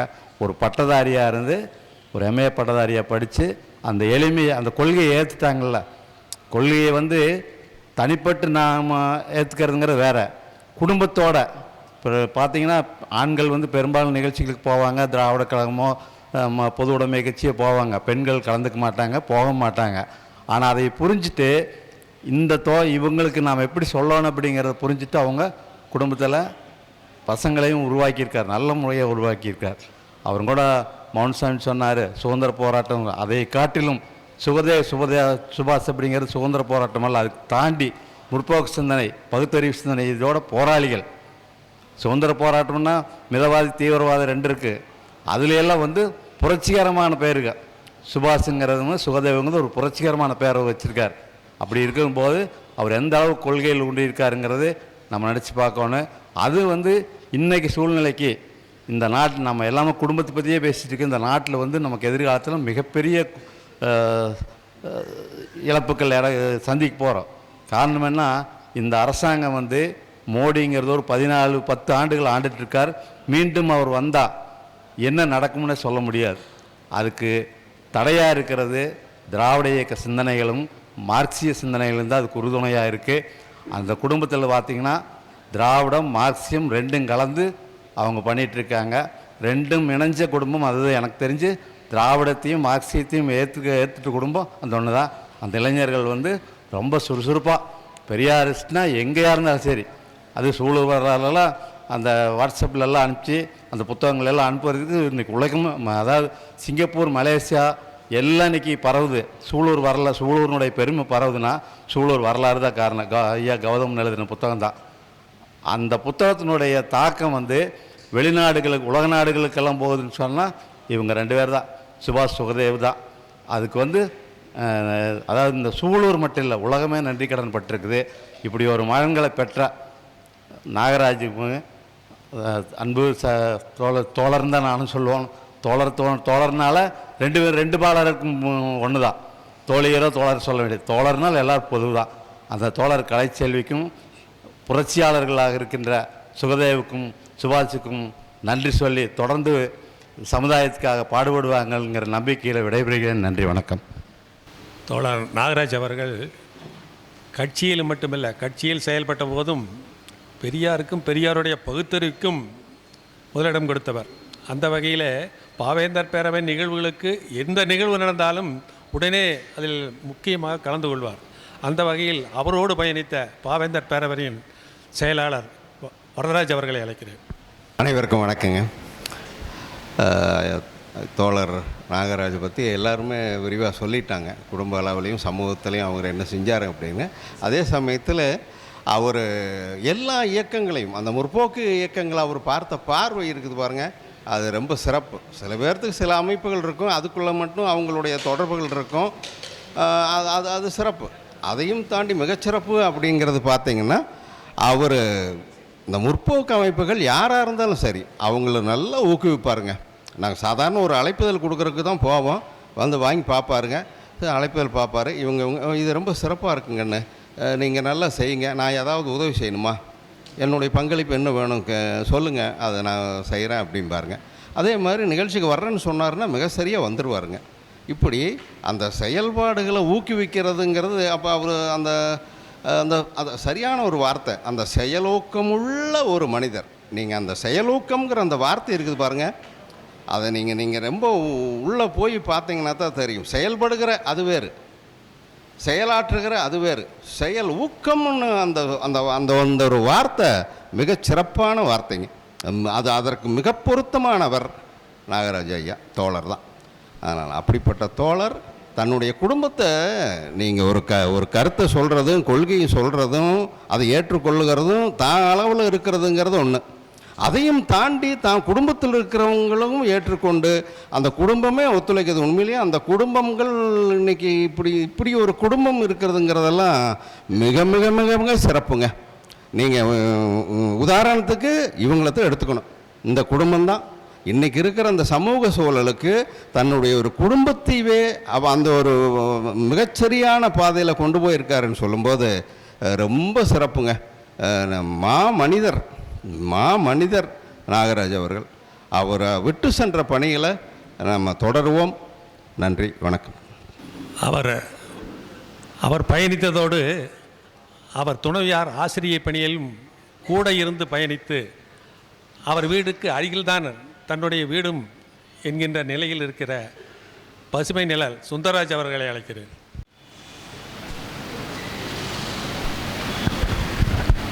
அனைவருக்கும் வணக்கம். பழகிய நாட்கள் குறைவு, மனதிற்கு நிறைவு. நன்றி, வணக்கம். அடுத்தது பாவேந்தர் பேரவையில் அவரோடு பயணித்த பாவேந்தர் பேரவையின் தோழர் சுந்தரபாண்டியனை அழைக்கிறேன். அனைவருக்கும் வணக்கம். தோழர் நாகராசன் அவர்களுடைய படத்திருப்பு நினைவேந்தலில் நான் பேச சொல்லுகிற பொழுது அண்ணன் தோழர்னு சொல்லணும், எங்களுக்கு அண்ணன் தான் இயல்பாக வரும். இப்போ மௌனசாமி அண்ணன் தோழர்கிட்ட சொன்னேன், முதல்ல எங்களை சொல்லாதீங்க, நீங்கள் அவரோடு பயணித்தவர்கள், அவர் உங்களுக்காக பயணித்திருக்கிறார், அந்த நினைவுகளை பகிர்ந்து கொள்ளுங்கள்னு சொன்னேன். அவர் மௌனசாமி தோழர் வந்து பேசிய செய்தி முழுக்க நாங்கள் பேச வேண்டிய, நாங்கள் விரும்புகிற செய்தியை மிக எளிதாக நீங்கள் சொல்வது தான் மிகச்சரியானது. முதல்ல அந்த குடும்பத்துக்கு நன்றி சொன்னீங்க. அவருடைய இறப்பு, அந்த இறப்புக்கு பின்னால் எந்தவித சடங்கும் இல்லாமல் அவர் குடும்பமும் உறவுகளும் நட்பும் இயக்க தோழர்களும் ஒத்துழைத்தமைக்கு மிகவும் நன்றி சொல்ல வேண்டும் என்று நன்றியோடு தொடங்கினார். அதுதான் முத்தாய்ப்பான செய்தி. ஒரு மனிதன் எப்படி வாழும் காலத்தில் வாழ்ந்திருக்கிறார், வாழ்ந்த பின்னும் என்றும் நிலைத்திருக்கக்கூடிய அளவிலே அவர் தன்னுடைய குடும்பத்தை வழி நடத்திய செய்திகள் அனைத்தும் பகிரப்பட்டு விட்டது. சில செய்திகளை நான் எனக்கு நல்ல அறிமுகம் இருந்தாலும் கூட நெருங்கி பழகுவது, அதிகமாக பேசியது என்பது புலவருடைய துணைவியார் இறந்தபோது அதிகாலை நேரத்திலே நாங்கள் நண்பர்கள் குடும்பத்தோடு வருகிற பொழுது, அந்த அதிகாலை நேரத்திலே அவர் அப்பொழுது தீவிர சிகிச்சையில் இருக்கிறவர். எழுந்து அவர் வந்தார். வந்தவுடனே புலவர் அவரை பார்த்து, நீங்கள் ஏங்க இப்போ வந்தீங்க அப்படின்னு சொல்லுகிற போது, அதெல்லாம் ஒன்றும் இல்லைங்க அப்படின்னார். அவரை பற்றி அப்படி ஒரு சிகிச்சையில் இருக்கிறார் என்று மற்றவர்கள் சொன்னால்தான் தெரியும். அவர் தன்னை அப்படி காட்டிக்கொண்டதே இல்லை. இயங்குதல் வாழ்க்கை, தேங்குதல் மரணம் என்கிற அடிப்படை சொல்லுக்கு மிகச் சுலபமாக நேரான உதாரணமாக வாழ்ந்தவர் அவர். அப்போது கூட சிரித்த முகத்துடன் தான் இருப்பார். அங்கே உணவுகள் எல்லாம் பரிமாறுகிற பொழுது தானாக முன் வந்து வாங்குவார். அண்ணா இருங்க நாங்கள் கொடுத்துறோம்னா, இல்லை நானே வாங்கிக்கிறேன் அப்படிம்பார். எனக்கு இதை கொடுங்க அதை கொடுங்கம்பார். அவர் சிகிச்சை போயிட்டு வருவார். இங்கே புலவர் வீட்டில் யாராவது சமூகம் சார்ந்த அவர்கள் வந்து பேசி கொண்டிருந்தால் உடனாக வந்து விடுவார். வந்து உட்கார்ந்து மக்களிடம் கற்றுக்கொண்டு மக்களுக்கு கற்றுக்கொடு என்பதை போல் கற்றுக்கொள்வதில் மிக தீவிரமாக இருந்தார். அதிகம் சொல்லாட்டி கூட அவர் அங்கு உட்கார்ந்து முழுமையாக கவனிப்பார், அனைத்தையும் கவனிப்பார். நாங்கள் ஏதாவது ஒரு சிறிய ஏதாவது ஒரு நகைச்சுவையாக பேசினா கூட மனம் விட்டு சிரிப்பார். அப்பொழுதுதான் புரியும், கொள்கையாளர்களுடைய சந்திப்பின் போது ஒரு படிப்பினை கிடைக்கும், ஒரு அனுபவம் கிடைக்கும். தன்னை பற்றியோ தன் நோய் பற்றியோ உடல்நலம் பற்றியோ எந்த ஒரு கவலையும் இருக்காது. அது அனுபவிக்கிற போது தான் அது தெரியும். தோழர்களுடன் இருப்பதும் இயக்கத்தினுடன் இருப்பதும், அந்த இயக்கத்தை முன்னெடுத்து அவர் மகன்களை பெரியாரிய பயிற்சியில் அவர்கள் வந்தபோது அதை மனமும் ஏற்றுக்கொண்டார். அவர் சொன்ன மாதிரி அவங்களுடைய எல்லா நிகழ்வுகளிலும் கருப்பும் சிவப்பும் கலந்தே அந்த நிகழ்வுகள்லாம் நடந்தது. இது மிகப்பெரிய விஷயம். ஒரு பொது உடைமையும் ஒரு பெரியாரிய தத்துவத்தையும் மிக இணையாக ஏற்றுக்கொண்டு நடைமுறைப்படுத்தியவர்கள், தமிழ் மொழியிலே பெயர் சூட்டியவர்கள் அனைத்தும் அவர்களுக்கான பெருமையை சேர்க்கும். தோழர் நாகராஜ் அவர்கள் தன் செயல்களாலும், அவர் விதைத்தவர் உறங்கலாம், விதைகள் உறங்காது என்பது போல் அவர் மிகப்பெரிய விதைகளை விதைத்திருக்கிறார். குடும்பத்திலும் சமூகத்திலும் மகன்களிடத்திலும் தோழர்களிடத்திலும் விதைத்திருக்கிறார். அந்த அனைத்து விதைகளும் ஒரு நாள் விருட்சமாக மாறும் என்கிற நம்பிக்கையோடு தோழர் அவர்களுக்கு பாவேந்தர் பேரவையின் சார்பாக வீர வணக்கத்தை தெரிவித்துக் கொள்கிறோம். நண்பர் சுந்தரராஜ் சொல்வது போல் அவர் தன்னுடைய உடல்நிலையை வெளியே காட்டிக்க மாட்டார். நான் தொடர்ந்து அவர் கூட பேசுவேன், வாரத்துக்கு ஒருக்க போய் வீட்டில் போய் பேசிகிட்டே தான் இருப்பேன். ஆனால் சிறிதும் கூட அவர் உடல் வருத்தத்தையோ உடல் கஷ்டத்தையோ வெளிக்காட்டவே மாட்டார். அவர் அந்த சிரிப்போடு புன்சிரிப்போடு தான், அந்த அன்போடு தோழமையோடு தான் எங்களோட உரையாடுவார். அப்படி உரையாடி கொண்டிருந்த தோழர் இப்பொழுது அவருக்கு வெளியிலிருந்த நண்பர்களும் இயக்கங்கள் சார்பாகவும் நாம் தன்னுடைய அஞ்சலி நினைவுகளை பகிர்ந்து கொண்டோம். உறவுகளுக்குள் அவர்களையும் இப்பொழுது அழைக்கிறேன். விஜயகுமார் அவர்கள் அரசு கல்லூரியில் தலைமை பொறுப்பில் இருப்பவர். அவர் உறவினர். அவர் அன்பு, பண்பு, பாசம், பொறுமை, அமைதி, எல்லா நற்குணங்களையும் அமைய பெற்றவர் திரு கேவி நாகராஜன் அவர்கள் ஐயா அவர்கள். அவர் வாழ்ந்த காலத்தில் அவருடைய சேவைகள் அளப்பரியா. தோற்றம் உண்டேல் மறைவும் உண்டு, பிறப்பு பிறந்தவரை அளவைக்கும், இறப்பு பிறரை அளவைக்கும். நீங்கள் எல்லோரையும் மனதால் அளவைத்து விட்டீர்கள். இது இயற்கை நீதி. இவர் உடம்பு அழிந்தாலும் வாழ்வு முறை, அவர் பெயர் புகழ் என்றும் அழியாது. இலக்கியத்து விழாவென்ன இன்னும் பல நிகழ்வென்ன, அலையுங்கள் எனது மாமாவை அழகாக பேசிடுவார். இப்படித்தான் இவரை நான் இளவயதில் அறிந்து கொண்டோம். அப்படியோர் தமிழ் தென்றல் தான் எனது மாமா. எம்மை விட இவர் வயதில் 30 முதிர்ந்தாலும் தம்முடைய நண்பர் போல் தமாசாக பேசிடுவார். குடும்ப நிகழ்வுகளுக்கு மட்டுமன்றி காரணம் எதுவுமின்றி அவர் இன்முகம் காண வேண்டி மட்டும் அவர் நாடி பல தடவை சென்றிருப்பேன் குடிநீர் வடிகால் வாரியத்திற்கு. அங்கு பணிச்சுமைக்கு இடையிலும் எமக்காக சில மணித்துளிகள் ஒதுக்கி வைப்பார். அலுவலக பணிகளுக்கிடையே நான் சென்றவுடன் தேநீர் அருந்த அவர் மட்டுமல்ல, அவர் நண்பர்கள் தோழர் ஜெகநாதன் மற்றும் காந்தி ஐயா உட்பட அனைவருமாய் அவர் அழைத்து சென்ற தருணங்கள் என் மனதினுள் எப்பொழுதும் மாமலையாய் பொழியும். 30 நாட்கள் முன்பாக இவரின் இனிய பேச்சை கேட்பதற்காக வீடு தேடி சென்றிருந்தேன். எப்பொழுதும் போல் இல்லாமல் அழகான புன்சிரிப்புடன் அமர்ந்திருந்தார். விடைபெற்று வரும்பொழுது ஏறிட்டு முகம் பார்த்தார். முகம் பார்த்து மௌனத்தால் முடிவுரை கூறிவிட்டார். களமாடி முடிந்ததென்று கைகுலுக்கி விடை கொடுத்தார். இதுதான் எனக்கும் மாமாவிற்கும் இடையே நடந்த இறுதியான சந்திப்பு, விழிப்புடன் நேர்ந்த சந்திப்பு. அவருக்கு மட்டும் தெரிந்துவிட்டது போலும் கடைசி தீர்ப்பு. திருப்பி நீ வரும்பொழுது வீட்டில் நான் இருக்க மாட்டேன். விரும்பி நீ அழைத்தாலும் விண்ணை தாண்டி வரமாட்டேன். உதடுகளால் உரைக்காமல் உள்ளத்தால் கூறினீரோ? தெளிவாக கேட்டிருந்தால் உம்மோடே இருந்திருப்பேன். கலைத்தாயின் திருமகனே, உம் அன்பு உம் ஆசை நிறைவு பெற தமிழ்தாயின் திருவடியை நினைத்து தினம் தினம் தொழுதிடுவோம். நீங்கா நினைவுகளுடன் கா. விஜயகுமார்.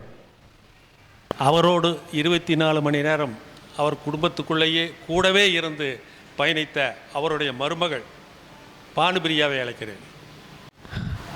அப்பா அப்பான்னா அவருக்கு ரொம்ப பிடிக்கும் அந்த வார்த்தை. என்னைய மருமகன் அவரை பார்த்ததே இல்லை, மகள் போல தான் பார்த்துக்கிட்டாரு. யார் வேற அப்பா அப்படின்னு கூப்பிட்டு அப்படியே உருகிடுவார். அவ்வளோ அன்பு கொண்டவர். அவரை பார்த்தா எல்லாருக்கும் உடனே பார்த்த உடனே ரொம்ப கடினமானவர் அப்படின்னு தான் தெரியும். அவரோட தோற்றத்தை பார்த்தா கொஞ்சம் சிடு சிடுன்னு இருப்பார் அப்படின்னு தான் தெரியும். ஆனால் அவர் கூட கொஞ்ச நேரம் பழகினீங்கன்னா தெரியும் அவர் எவ்வளோ குழந்தை உள்ளம் கொண்டவர் அப்படின்ட்டு. அவர் ரொம்ப அன்பானவர். குழந்தைகள் கூட குழந்தையாகவே மாறி அவ்வளோ அன்பாக விளையாடுவார். அவர் இவ்வளோ சீக்கிரம் எங்களை விட்டுட்டு போயிருக்கக்கூடாது. இன்னும் பல வருடங்கள் அவர் எங்கள் கூட இருந்திருக்கணும். அவர் ரொம்ப கரெக்டாக இருப்பார். சரியான நேரத்துக்கு உணவு சாப்பிடுவது, அப்புறம் நல்ல பழக்க வழக்கங்கள், கரெக்டான நேரத்தில் எல்லாமே செய்கிறது, எல்லாமே பண்ணுவார். ஆனால் அவருக்கு எப்படி இந்த மாதிரி உடல்நிலை சீரில்லாமல் போனதுன்னு தெரியல. அதனால் நம்ம எல்லாருமே நம்மளோட உடல்நிலையை பேணி காக்க வேண்டும். அனைவரும் ஒரு உடல் உபாதை இருந்துச்சு அப்படின்னாலும் தயவு செய்து மருத்துவரை பாருங்க, மருந்துகளை சரியாக சாப்பிடுங்க. அவர் ரொம்ப இலகிய மனம் கொண்டவர். அவர் ஒரு மிருகங்கள், ஒரு வீட்டில் ஒரு பூனை வந்தால் கூட டெய்லி வரும். நாங்கள் சரி டெய்லியும் பால் ஊற்றி அதுக்கு நாங்கள் ஒரு வேலை செஞ்சுட்டு இருக்கும் போது எங்களுக்கு சரி அப்புறம் ஊற்றிக்கலாம் அப்படின்னு இருந்தால் கூட அவர் அம்மா அது கத்திகிட்டே இருக்குது, கொஞ்சம் அதுக்கு பால் வைங்களேம்மா அப்படின்னு சொல்லுவார். அவர் ரொம்ப ரொம்ப இலகிய மனம் படைத்தவர். அப்புறம் குழந்தைகள் தான் அவரை ரொம்ப மிஸ் பண்ணுறாங்க. அவர் இருந்திருக்கணும் இன்னும் பல வருடம். அவரோட நினைவுகளை மட்டும் எங்ககிட்ட விட்டுட்டு போயிட்டாரு. அவர் என்னைய ஒரு மகள் மாதிரியே பார்த்துக்கிட்டாரு. என்னை கல்லூரிக்கு அழைத்து செல்வார். அவர் ஒரு அப்பானா கூட திட்டுவார். ஆனால் அவர் திட்டினதே இல்லை. அவ்வளோ அன்பாக இருப்பார் என்கிட்ட.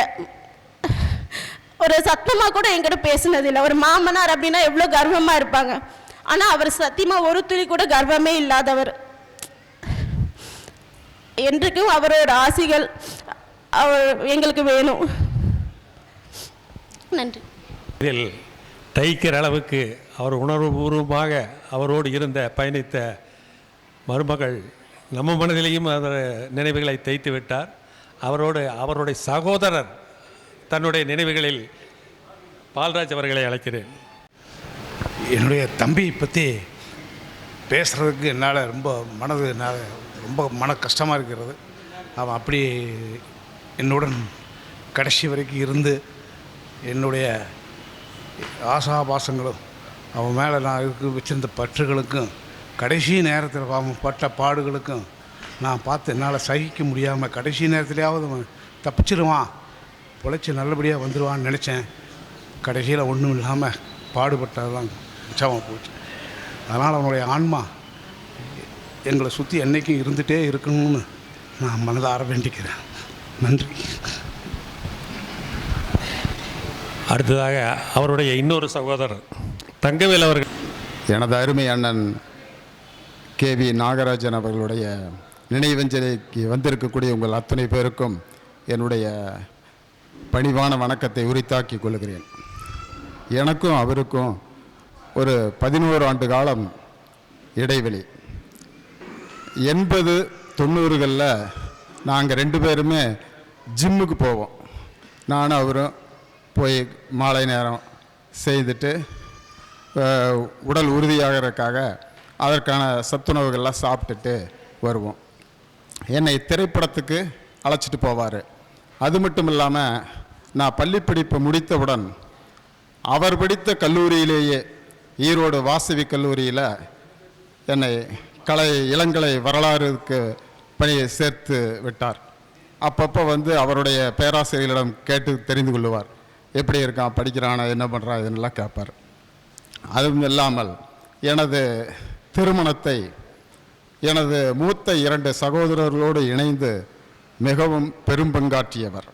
அது மட்டுமல்லாமல் பல்வேறு பிரச்சனைகள் எங்களது குடும்பத்திலே ஏதாவது நேருகின்ற போது ஒரு உறுதியான ஒரு தீர்வை எடுத்து சொல்லுவார்.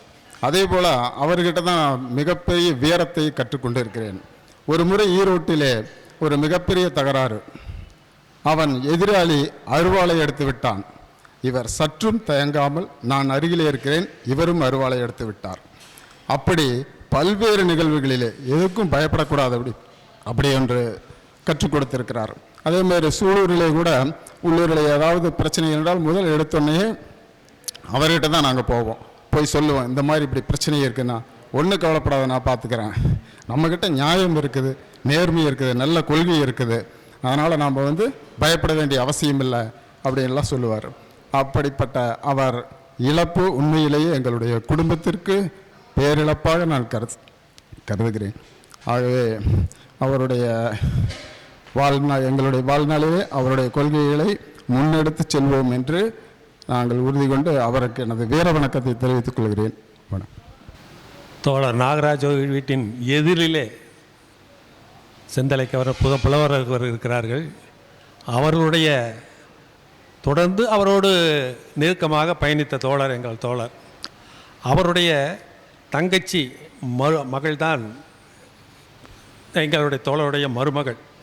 அவரையும் அவர் நினைவுகளில் பகிர்ந்து கொள்ள அழைக்கிறேன். பேர் பொன்மலர். அனைவருக்கும் வணக்கம்.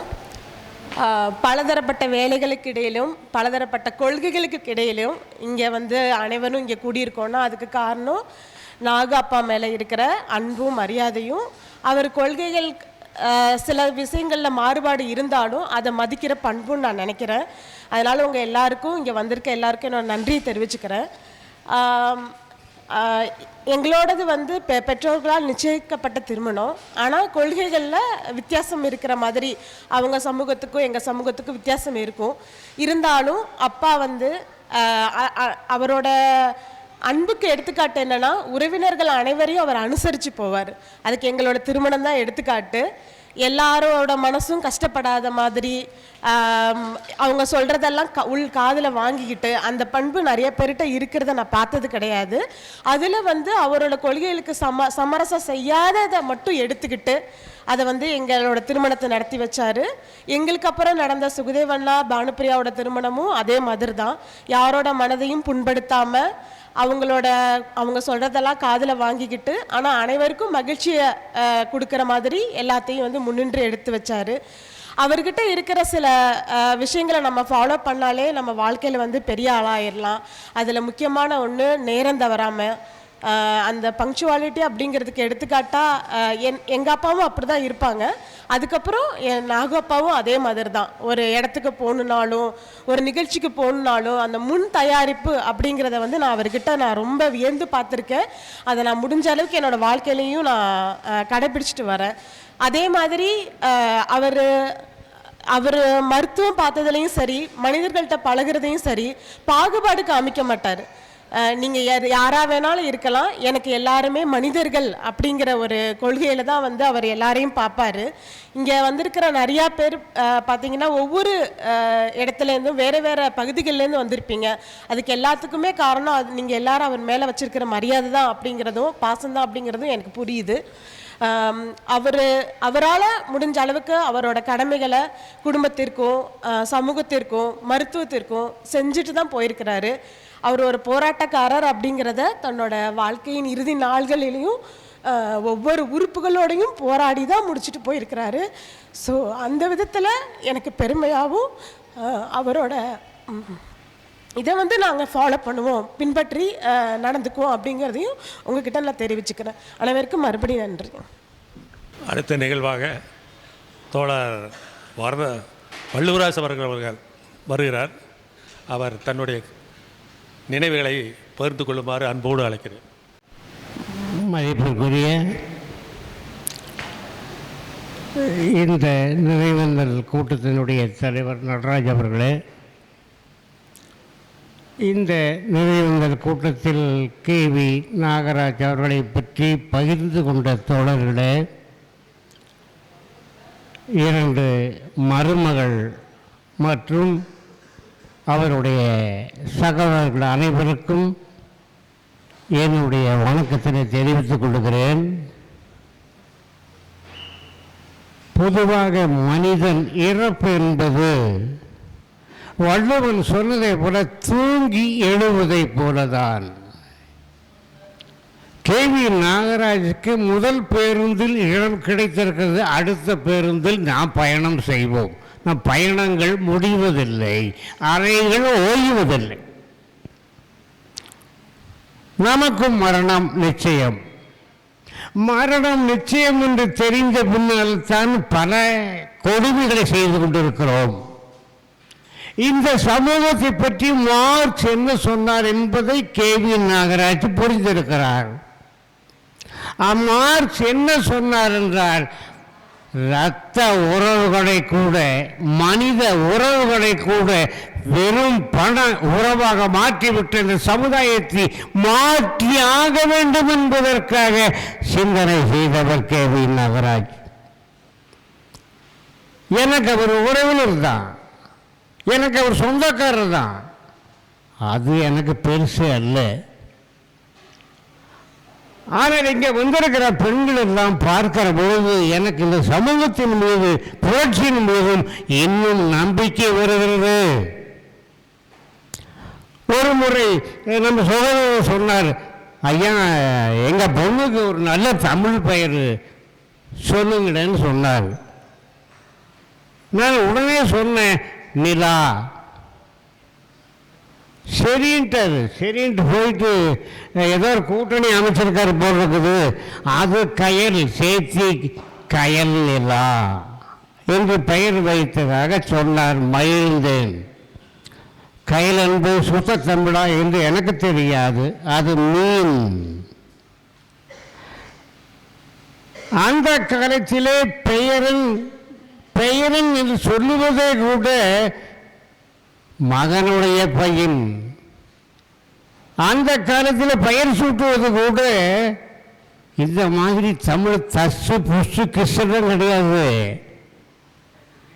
அத்தை பேரு, மாம்பேரு, தாத்தா பேரு இவர்களை நினைவு கூற வேண்டும் என்பதற்கான செய்திகளாக இருக்கும். அவர் மருத்துவமனைக்கு போவதற்கு முன்பாக ஒரு 15 நாள் இருக்கும்.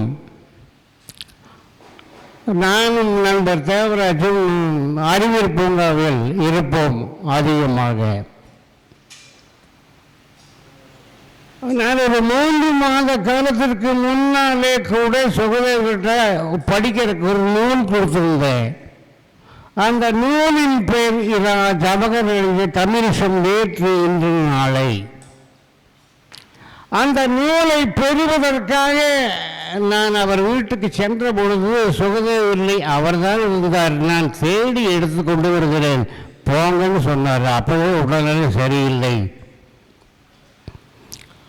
ஆனாலும் கூட அறிவியல் பூங்காவில் 3 மாடிகளை ஏறி என்னிடம் அந்த நூலை கொடுத்த அந்த மகான் இருக்கிறாரே, எவ்வளவு பொறுப்புள்ள மனிதனாக இருந்திருக்கிறார் என்று எனக்கு உணர முடிகிறது. நிறைய நூல்கள் எனக்கு படிக்க கொடுத்திருக்கிறார், நிறைய நூல்கள் விலைக்கு வாங்கி கொடுத்திருக்கிறார். பல நண்பர்கள் சொன்னார்கள் அவரை பற்றி, அவர் ஒரு தொடர்ந்து படிப்பாளி என்று. படிப்பில் 2 வகை இருக்குது. பட்டுக்கோட்டை சொன்னார், நாம் ஏன் படித்தோம் என்றும் இருந்து விடாதே, படிக்கிறது இல்லை. இது ஒரு வர்க்கம் சாய்ந்த சமுதாய அமைப்பு என்பதை புரிந்து கொள்கிற கல்வி யார் கற்றுக்கொள்கிறார்களோ அவர்கள்தான் சமுதாயத்தை மாற்ற முடியும். சமூகம் என்பது எங்கே இல்லை. 1990 அல்லது 91 உலகமயம், தாராளமயம், தனியார்மயம் என்ற ஒரு திட்டம் வந்தது. எங்கே? டெல்லியில். பாராளுமன்றத்துக்கு சொல்லாமல் கூட அந்த சட்டம் நடைமுறையாக்கப்பட்டது. ஆனால் பக்கத்தில் இருக்கிற கருணாம்பட்டை கருவில் இருக்கிற கோடங்கி ஓடைத்து கருவில் இருக்கிற கொத்துமுட்டி ஓடையத்தில் 500 தறி இருந்தது. இப்போ 500 காணாமல் போய்விட்டது. ஏன்? 1990 போட்ட சட்டம் திட்டம் என்பதை புரிந்து கொள்ளணும். வேற எங்கேயும் சட்டசபையில் சமூகம் இல்லை, வேற எங்கேயும் பாராளுமன்றத்தில் சமூகம் இல்லை, நீதிமன்றத்தில் சமூகம் இல்லை. சமூகம் இயங்கிக் கொண்டிருக்கிறது. நாம் பேசாமல் இருந்தால் பாசிசத்தை நோக்கி போகும். அது உற்பத்தி முறைக்கு கொண்டு, இந்த உற்பத்தி முறை தேசிய உற்பத்தி முறை அல்ல. இந்த தேசிய உற்பத்தி முறை இருந்தால் மட்டுமே தமிழ் தேசிய பெயர் கூட வைக்க முடியும். ஒரு வார்த்தை சொன்னாங்களே, தோழர்ந்து அதிகமாக கூப்பிடுவாருன்னு. அவர் தோழர் சொன்னது எனக்கு பெரியதில்லை. தோழர் கலைச்செல்வி இங்கே வந்து வணக்கம் செல்கிற பொழுது, தோழரே என்னை விட்டு போய்விட்டீர்களே என்று கதறுகிற கையை உயர்த்துகிற பொழுது, இது பெண் அல்ல, பெண் அல்ல, ஒரு போராளியாக, ஒரு சாந்தி ராணியாக, ஒரு வேறு ஆட்சியாளராக நான் பார்க்க விரும்புகிறேன். இந்த கரைச்செல்வி, நான் அவர் வீட்டுக்கு போகிற பொழுதெல்லாம் என்னை வாங்க அப்படின்னு கூப்பிட மாட்டார். வாங்க தோழரே, சாதாரண வார்த்தை அல்ல. தோழரை என்பது சோவியத் ரஷ்யாவுக்கு தந்தை பெரியார் போனதற்கு பின்னால் என்னை தலைவரை என்று சொல்லாமல் தோழரே என்று கூப்பிடுங்கள் சொன்னார். அந்த தோழனுக்கு உண்டான மரியாதையினுடைய பெயராகத்தான் பிறக்கிற குழந்தைக்கு பெயர் வைக்கிற உலகெல்லாம் ரஷ்யா என்று பெயர் சூட்டினார், மாஸ்கோ என்று பெயர் சூட்டினார். என்னங்க ரஷ்யாவுக்கு சொல்றீங்க? வேறு நாட்டு பெயரெல்லாம் பெரியாரை கேட்ட பொழுது பெரியார் கேட்டார், சிதம்பரம் ஒரு பெயர் வச்சிருக்கீங்க, பழனியும் பெயர் வச்சிருக்கீங்க. ஏன்னா உலகத்தில் முதலாக பாட்டாளி வர்க்கத்தினுடைய சர்வாதிகார அரசு இப்படித்தான் இருக்கும் என்று உலகத்தை சொன்னானே லெனின். அந்த நாட்டை நேரில் பார்த்து விட்டு சோசலிச கம்யூனிஸ்ட கருத்துக்களை விதைக்கிறார். அதைத்தான் இவரை ஏற்றுக்கொண்ட, இவரை குருவாக ஏற்றுக்கொண்ட, இவர் தலைவராக ஏற்றுக்கொண்ட தமிழ் இலக்கியத்தினுடைய தனி பெரும் போராளி கவிஞன் பாவேந்தன் எழுதுகிறார். பொது உடைமைக்கு உடைத்து உயிரிட்டம் சேர்ப்போம், புனிதம் உடலை எங்கள் உயிர் என்று காப்போம். உடையானை நோயாளி என்போம் என்று சொன்னவர் பாவேந்தர். அதை படித்தவர் கேபி நாகராஜ். எனக்கு சுகதையும் சுபாஷையும் பார்க்கிற பொழுது இரண்டு விடுதலை புலிகளை பார்க்கிற மாதிரி எனக்கு தோன்றுகிறது. இனிமேல் நாகராஜன் சுபாஷின் மூலமாக, சுகதையின் மூலமாக, கலை கவில் கயலிலா மூலமாக, வேள்பாரி மூலமாக, இளங்கதி மூலமாக மரணம் என்பது மரணமில்லா பெருவாழ்வு. நாகேஷ் இறந்து விட்டார், நம்முடைய நாகராஜ் இறந்து விட்டார். என்னால் ஒப்புக்கொள்ள முடியவில்லை. என்னுள்ளே இருக்கிறார், நம்முள்ளே இருக்கிறார். அது பேச்சு வடிவில், இளங்கதி வடிவில், கயலிலா வடிவில், வேள்பாரி வடிவில் இருக்கிறார். நண்பர்கள் மத்தியில், தோழர்கள் மத்தியில். அவர் குடும்பத்தை சார்ந்த இழப்பல்ல,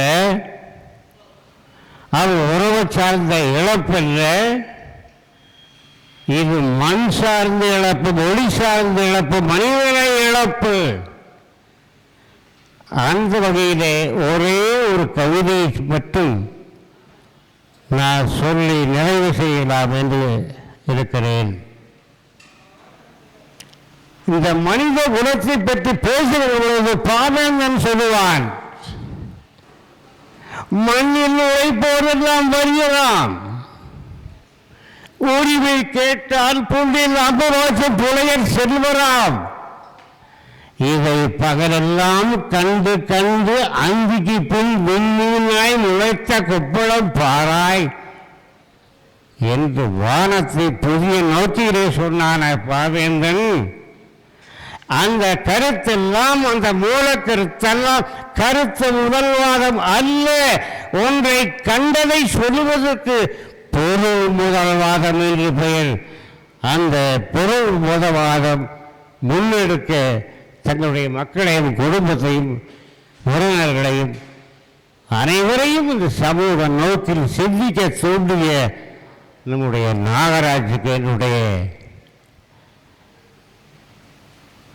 நான் இறந்து விட்டார் என்று என்னால் சொல்ல முடியவில்லை. எழுபிறப்பும் என்று நம்முடைய வள்ளுவன் சொல்லுவான். அதை போல எழுபிறப்பும் நம்முடைய நாகராஜ் எழுவார், விடவிளை எழுவார், விடவிளை எழுவோம். நன்றி. தோழர்களே, நினைவுகளுக்கு என்றுமே மரணமில்லை. தோழர் குறித்த நினைவுகளிலே எல்லாம் நாம் எல்லோரும் பகிர்ந்து கொண்டோம். இந்த நினைவுகளோடு இதோடு முடிந்து விடுவதில்லை. இந்த நினைவுகளோடு நாம் பயணிப்போம். அந்த உறவுகளுக்கும், அந்த அன்பான மகன்களுக்கும், அந்த குடும்பத்திற்கும் தமிழ்நாடு கலை இலக்கிய பெருமன்றம், இந்திய கம்யூனிஸ்ட் கட்சியும் என்று துணை இருக்கும் என்று இந்த நேரத்திலே குறிப்பிட்டுவிட்டு நன்றியுரையாக அவர் மகர் சுகதேவன். வந்திருக்கும் அனைவருக்கும் வணக்கம். அதுக்கு முன்னாடி கயலில் ஒரு வார்த்தை பேசணும்னு சொன்னாங்க. அனைவருக்கும் வணக்கம். எங்கள் தாத்தா ரொம்ப நல்லவர். அவர் அன்றைக்கி ஒரு நாய் ரோட்டில் அடிபட்டு வந்துச்சு. நாங்கள் கண்டுக்கல. அது அப்போ எங்கள் தாத்தா தான் அதுக்கு மருந்து கொடுத்து அதை சரி பண்ணார். எங்கள் தாத்தா ரொம்ப நல்லவர். எங்கள் தாத்தா எனக்கு நிறையா சொல்லியிருக்காரு. அதில் ஒன்று நீ நல்லா படிக்கணும் அப்படின்னு சொல்லியிருக்காரு. நன்றி. வந்திருக்கும் அனைவருக்கும் வணக்கம். இந்த நிகழ்ச்சி பார்த்துருந்தீங்கன்னா சில பேருக்கு புதுசாக இருந்திருக்கும். கட்சியினர் மற்றவங்களுக்கெல்லாம் இது வழக்கமான ஒன்றாக தான் இருக்கும். பார்த்தீங்கன்னா நான் நிறைய பேர்த்துக்கு உறவினர்களுக்கு நான் கால் பண்ணி சொல்லும்போது 3வது நாள் தானே வைப்பாங்க, இது 4வது நாள் ஆச்சு அப்படின்னு கேட்டாங்க. 16வது நாள் என்னாச்சு அப்படின்னு கேட்டிருந்தாங்க. அது பார்த்தீங்கன்னா இங்கே வந்திருக்கிற அனைவருக்கும் தெரியும். பார்த்திங்கன்னா கருப்பு சிவப்பு ரெண்டு இயக்கமும் சேர்ந்து நடத்துறது இது வந்து நிகழ்ச்சி பார்த்திங்கன்னா ஒரு நினைவேந்தல் நிகழ்ச்சி. ஒரு இங்கே வந்து நம்ம என்ன கற்றுக்குறோம், இல்லை வந்து அடுத்த தலைமுறையினருக்கு என்ன வந்து நம்ம டிரான்ஸ்ஃபர்மேஷன் இல்லை பாஸ் பண்ணுறோன்னா இதுதான். இங்கே ஒரு பார்ப்பனர் இல்லை, ஒரு ஐயரை வச்சு இங்கே மந்திரம் சொல்லலை, இங்கே வந்து ஒரு கருமாறி நடத்தலை, ஒரு 3வது நாள் 4வது நாள் இல்லை 16வது நாள் அந்த மாதிரி எந்த நிகழ்வும் இல்லை. ஒரு சடங்கு இல்லை, சம்பிரதாயம் இல்லை. அவங்க தோழர்கள் சொல்கிற மாதிரி ஒரு கோடி போடலை, ஒரு மஞ்சள் விழா மஞ்சள் தண்ணி தொளிக்கலை. இது வந்து பார்த்திங்கன்னா எங்கள் அப்பாவோட இறுதி ஆசை. ஆனால் இதுக்கு வந்து இது நாங்கள் செய்யலாம், இது வந்து எங்கள் குடும்பத்தினர் செய்யலாம். ஆனால் இதுக்கு நான் வந்து பெரிய நன்றி கடன் யாருக்கு நான் சொல்கிறேன்னா எங்கள் உறவினர்களுக்கு தான். எங்கள் மாமா, பெரியப்பா, சித்தப்பா. ஏன்னா இது வந்து அப்போ கூட ஒரு சில பேர் வந்து சொன்னாங்க இந்த மாதிரி கோடி போடணும்னு சொன்னாங்க மஞ்சள். ஆனால் நாங்கள் வேண்டாம் அப்படின்னு சொன்ன போது அவங்க ஏற்றுக்கிட்டாங்க. அவங்க ஓகே, அவங்க கொள்கையில் அவங்க உறுதியாக இருக்காங்கன்னு சொல்லிட்டு அவங்க ஏற்றுக்கிட்டாங்க.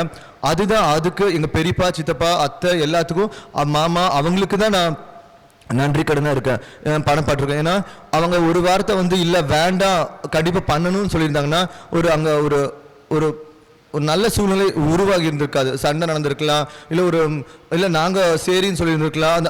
இப்போ எங்கள் அப்போட இது நிறைவேறி இருந்திருக்காது. ஆனால் அவங்க எல்லாருமே ஒத்துருந்துருக்காங்க. அதுக்கு பெரிய நன்றி கடன் நான் சொல்லிக்கிறேன் முதல்ல. அதே மாதிரி இன்னொன்று கடைசி நொடி வரைக்கும் எங்கள் கூட இருந்ததும் சுபாஷ் சொன்ன மாதிரி எங்கள் உறவினர்கள் தான். எங்கள் பெரியப்பா பாலு பெரியப்பா, தங்கவேல் சித்தப்பா, எங்கள் ராஜேந்திர மாமா எல்லாருமே, எங்கள் அத்தை எல்லாருமே கடைசி நொடி வரையும், விஜய் மாமா எல்லாருமே கடைசி நொடி வரை எங்கள் மருத்துவமனையில் எங்கள் கூடவே இருந்தாங்க. எங்கள் கூடவே இருந்து அவங்களுக்கு பயங்கர ஆறுதல் இருந்தாங்க. முக்கியமாக பொருளாதார உதவியும் அவங்க கண்டிப்பாக அவங்க செஞ்சாங்க. இந்த நிகழ்ச்சி ஏற்பாடு பார்த்திங்கன்னா அவங்க எல்லாமே உறவினர்கள் ஏற்பாடு தான். அதே மாதிரி ரமேஷ், பிரபு, எங்கள் அண்ணா அவங்க எல்லாருமே இந்த நிகழ்ச்சியை நானும் சுபாஷும் பண்ணுறதை விட அவங்க 2 பேர் தான் வந்து முழுமையாக அவங்க எடுத்து நடத்திட்டு இருக்காங்க. அதுக்கும் அவங்களுக்கு முதல்ல நான் நன்றி தெரிவிச்சுக்கிறேன். மரணம் ஆக்சுவலாக பார்த்தீங்கன்னா ஒரு மரணம் விழான்னு அங்கே ஆக்சுவலாக போட்டாங்க, படத்திறப்பு விழான்னு.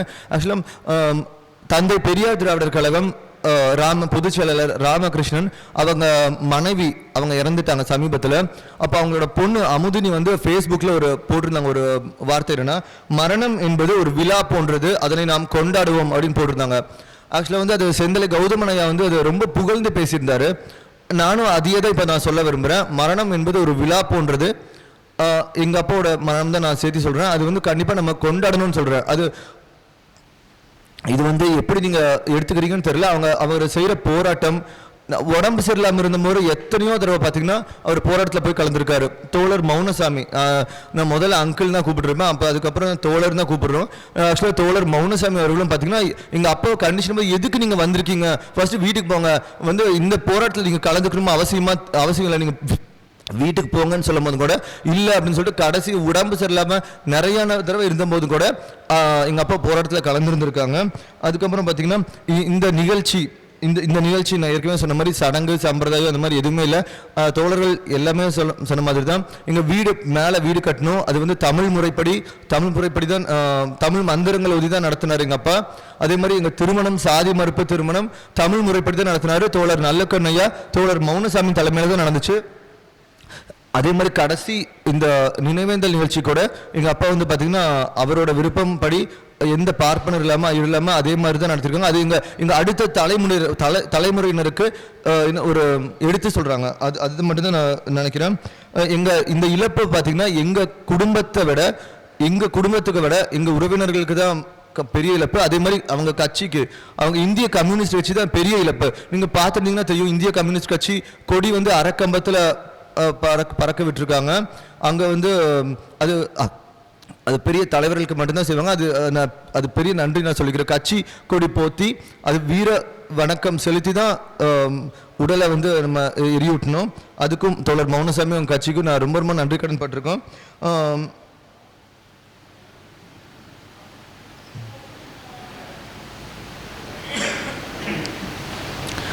சில பேர் சொன்னாங்க அந்த ஒரு நிகழ்ச்சி நல்லது கெட்டது நினச்சுன்னா அடுத்த ஒரு நிகழ்வுக்கு வந்து கலந்துக்க கூடாது அப்படின்னாங்க. அடுத்த நாளே புலவர் கௌதமனையாவோட மாமியார் ஆக்சுவலாக இறந்துட்டாங்க. அதுக்கு நானும் சுபாஷும் போயிருந்தோம். அங்கே போகணுன்னு எங்களை பார்த்து ஷாக் ஆகிட்டாங்க. நேற்று தான் அவங்க அப்பா இருந்திருக்காங்க, நீங்கள் எதுக்கு இங்கே வந்திருக்கீங்க? அது வந்து அதை ஐயா சொன்ன மாதிரி தோழர் மௌனசாமி சொன்ன மாதிரி அந்த அடைப்பு, அப்புறம் அடைப்பு நீங்கள் வந்து 3 மாதத்துக்கு 6 மாதம் வந்து போகக்கூடாது அப்படின்னு சொல்லி எல்லாருமே சொல்லுவாங்க. நான் அடுத்த நாளே அவங்க வீட்டுக்கு போய் முன்னாடி நிற்கிறோம். ஏன்னா நேற்று அவங்க அப்பா இருந்திருக்காங்க, நீங்கள் 2 பேர் இங்கே வந்து இருக்கீங்க, ஃபஸ்ட்டு வந்து உங்கள் வீட்டுக்கு நிறைய பேர் வருவாங்க அப்படின்னு சொல்லிட்டு போயிட்டாங்க. ஆக்சுவலாக நாங்களே அங்கே அப்படி அந்த நிலைமையில தான் இருக்கும். ஆனால் அது மற்றவங்களுக்கு ஆறுதல் சொல்கிற நிலைமையில ஆறுதல் சொல்கிறதுக்காக நாங்கள் 2 பேர் போயிருந்தோம். அதனால வந்து அந்த மூட நம்பிக்கைகள் எதுவுமே நாங்களும் அதை ஃபாலோ பண்ணுறதில்லை அப்படின்னு சொல்லிக்கிறோம். இது அடுத்த தலைமுறையினருக்கு கயல் நிலா, வேல்பாரி, இளங்கதிர் அந்த தமிழ் பெயர்கள் அதுவும் எங்கள் அப்பா வச்சுருந்தாங்க. சில பேர் வீட்டில் பார்த்திங்கன்னா குழந்தைகளுக்கு பேர் வைக்கிறதுலே சண்டை வந்துடும். நாங்கள் சொல்கிற பேர் தான் வைக்கணும், கண்டிப்பாக அப்பா சொல்கிறத பேர் வைக்கணும் அப்படின்னு சொல்லுவாங்க. ஆனால் எங்கள் அப்பா எங்கள் 2 பேர் விஷயத்தில் எந்த விஷயத்துலையும் தலையிட்டதே கிடையாது. எல்லாமே எங்கள் விருப்பம் தான். அது எங்கள் உறவினர்களுக்கு எல்லாத்துக்குமே தெரிஞ்சிருக்கும். குழந்தைகளுக்கு பேர் வைக்கிறது தலையிடல, திருமணத்துக்கு தலையிடல, ஒரு சாதி மறுப்பு திருமணம் நான் ஒரு பெண்ணை காதல் செய்கிறேன்னு சொல்லும்போது அதுக்கும் அவங்க தலையிடல. எங்கள் அப்பா தான் திருமணமே செஞ்சு வச்சது. எங்கள் அப்பா இல்லைன்னா நாங்கள் 2 பேரும் ஒன்றுமே இல்லை ஆக்சுவலாக. அது உண்மை. நினைவேந்தல் நிகழ்ச்சிக்கு வந்திருக்கும் அனைவருக்கும் நன்றி. அனைவரும் உணவருந்தி பின் செல்லலாம்.